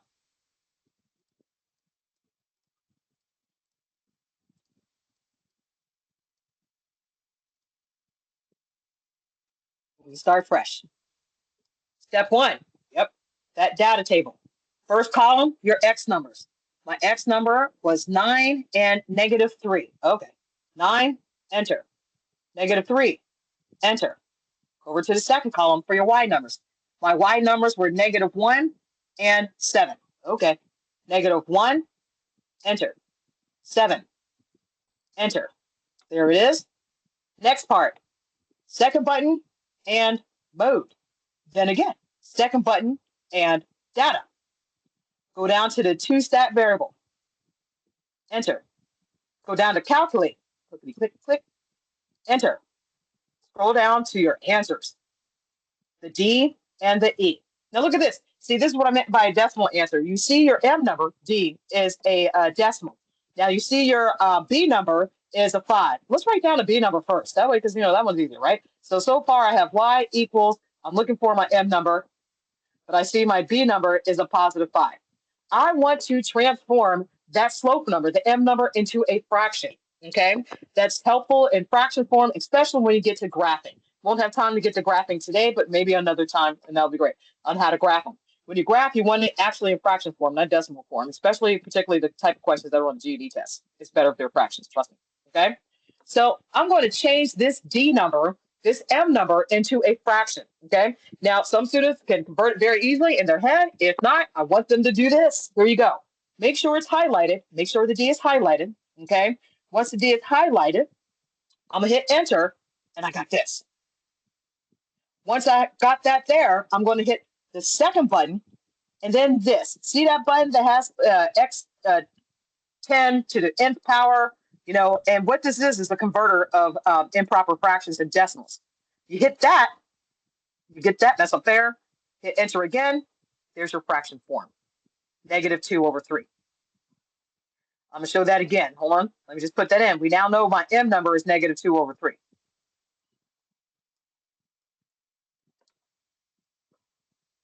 Okay, now I'm gonna do that again. Let's go back. Starting from here, you got your data, it's N. You know where to go from here. Second, mode. Second, data. Go down to the 2. Go down to calculate. Go down to your answers. You can see here your M number, the D, decimal form, and then your B number, +5. Write down the +5, transforming a decimal into the fraction form, particularly useful with graphing. Make sure it's highlighted. I'll make sure my D is highlighted. I'm gonna hit enter. Second button, and then this button right here is right beside the fraction button, the x10 or x10 to the nth power, whatever that says. And hit enter again, converts it to a fraction, -2/3. Hey, Kelly, I just practice this because I use the shift table button more from fractions to decimals. So you can use that button instead. You can also use the white button above enter with the arrows. So you can just put an A and hit that button above enter, and it will convert it to a fraction as well. So there's like 3 ways to convert a decimal number into a fraction.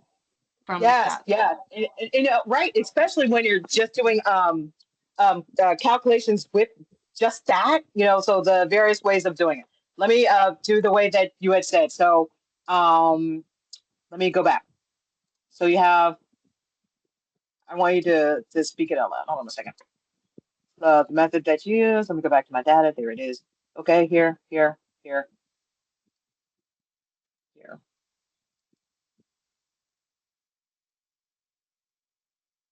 Okay, take me from here.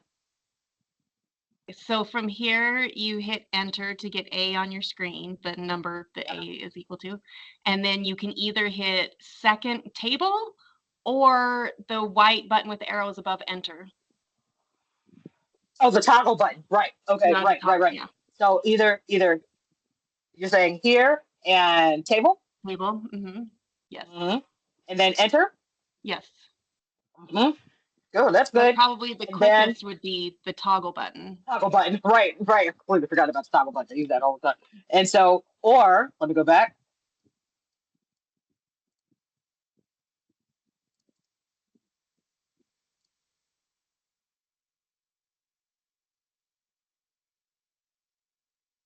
Go back to that decimal. Here, and not yet. enter. and then toggle, right? There it is. There. So that's less keystrokes. I kind of relate it to my students back to, remember when texting used to count for like every letter you texted?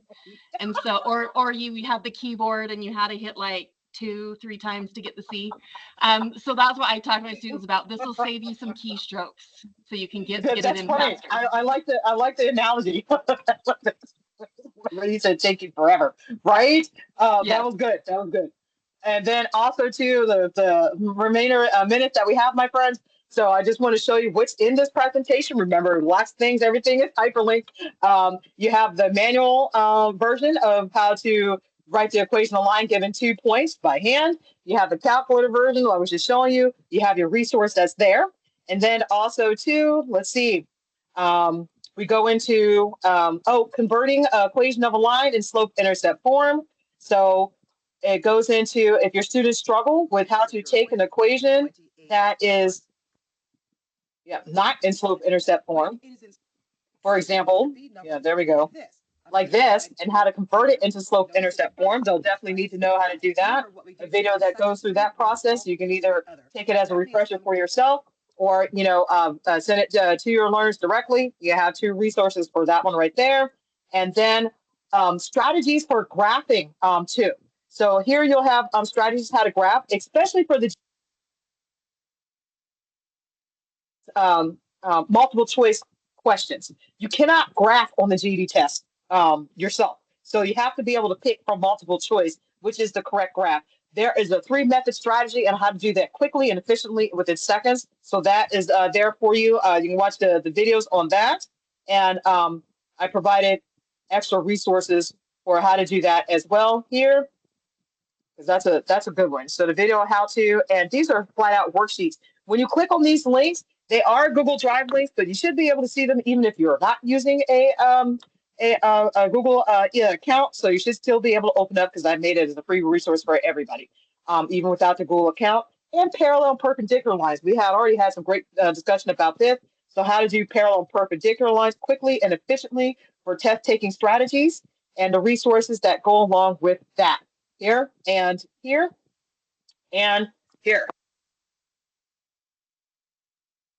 A PDF file of the presentation with all the hyperlinks that are on it. And then you have my contact information that's here. Would love to stay connected with you guys. I had a good time. I hope you did too. I hope you learned at least a little something, whether it's to new resources or a new method or systematic hack that you can use in order to get those learners across the finish line.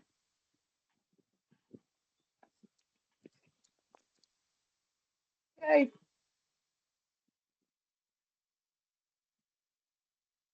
That is awesome. You're awesome, Kelly. Thank you. Thanks so much, Kelly. If anybody wants to join me with TikTok videos or something, I do GED TikTok. I do all GED TikTok on math. And I got to tell you, as educators, we got to go where our learners are. I have my YouTube channel for a while, and there's 80+ GED math videos that are part of the TikTok almost a year. GED, hashtag GED math on it, it blew up in minutes. And that's where our learners, they want the quick method, the how to solve a quick, fast, in a hurry. And I hate TikTok. I'm too old for that. Okay. But I got to tell you, that's where learners are at. And it takes me about 5 hours to make one TikTok video, as opposed to just going through it on a YouTube channel, because you have to be very specific on what you do and what you say in order to do a video that's less than 10 minutes long. It's crazy, but I do it. But I do it. So, please give that resource, to your learners. Want to learn something quick, fast, in a hurry, especially with the calculator tricks. There it is. All right. So we are good, and I hope that some of you will contact me, and we'll be in connection. And Stephanie, I hope this is not the last time. Maybe we'll actually see each other in person, at some point, and do some work together. Yeah, that'd be awesome. Thank you again, Okay. Kelly. We super appreciate it. You're welcome. Thank you, everyone, for attending. Thank you, Lisa. Thank you, guys. Enjoy the rest of your day. Bye. So the calculator on the Is that a question? Did I hear something? Okay. Thank you, Matt. Hit me up, Matt.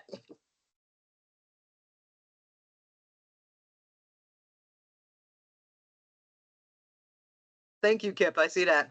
Thank you. You're in Virginia, right? Is that right? Yeah. I'm about 15 minutes from DC, the White House. Very cool. Yeah. sound good. Unless Steph, you want to come this way and we can hang out, Well, we always make it back to Washington, D.C. at least once a year for federal meetings. That's awesome. I'm gonna check through make sure that I've answered questions that are here. Matt, I appreciate all your commentary. That's been great. You know, and if I do go to Utah, I'm headed to your house for dinner.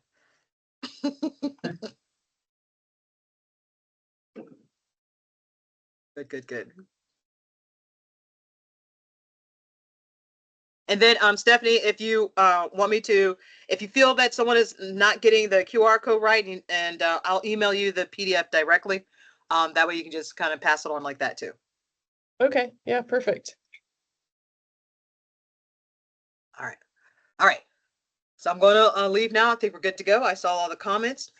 Have a good evening. I'm going to go get some dinner. All right. Enjoy. Bye-bye. Thank you. Bye.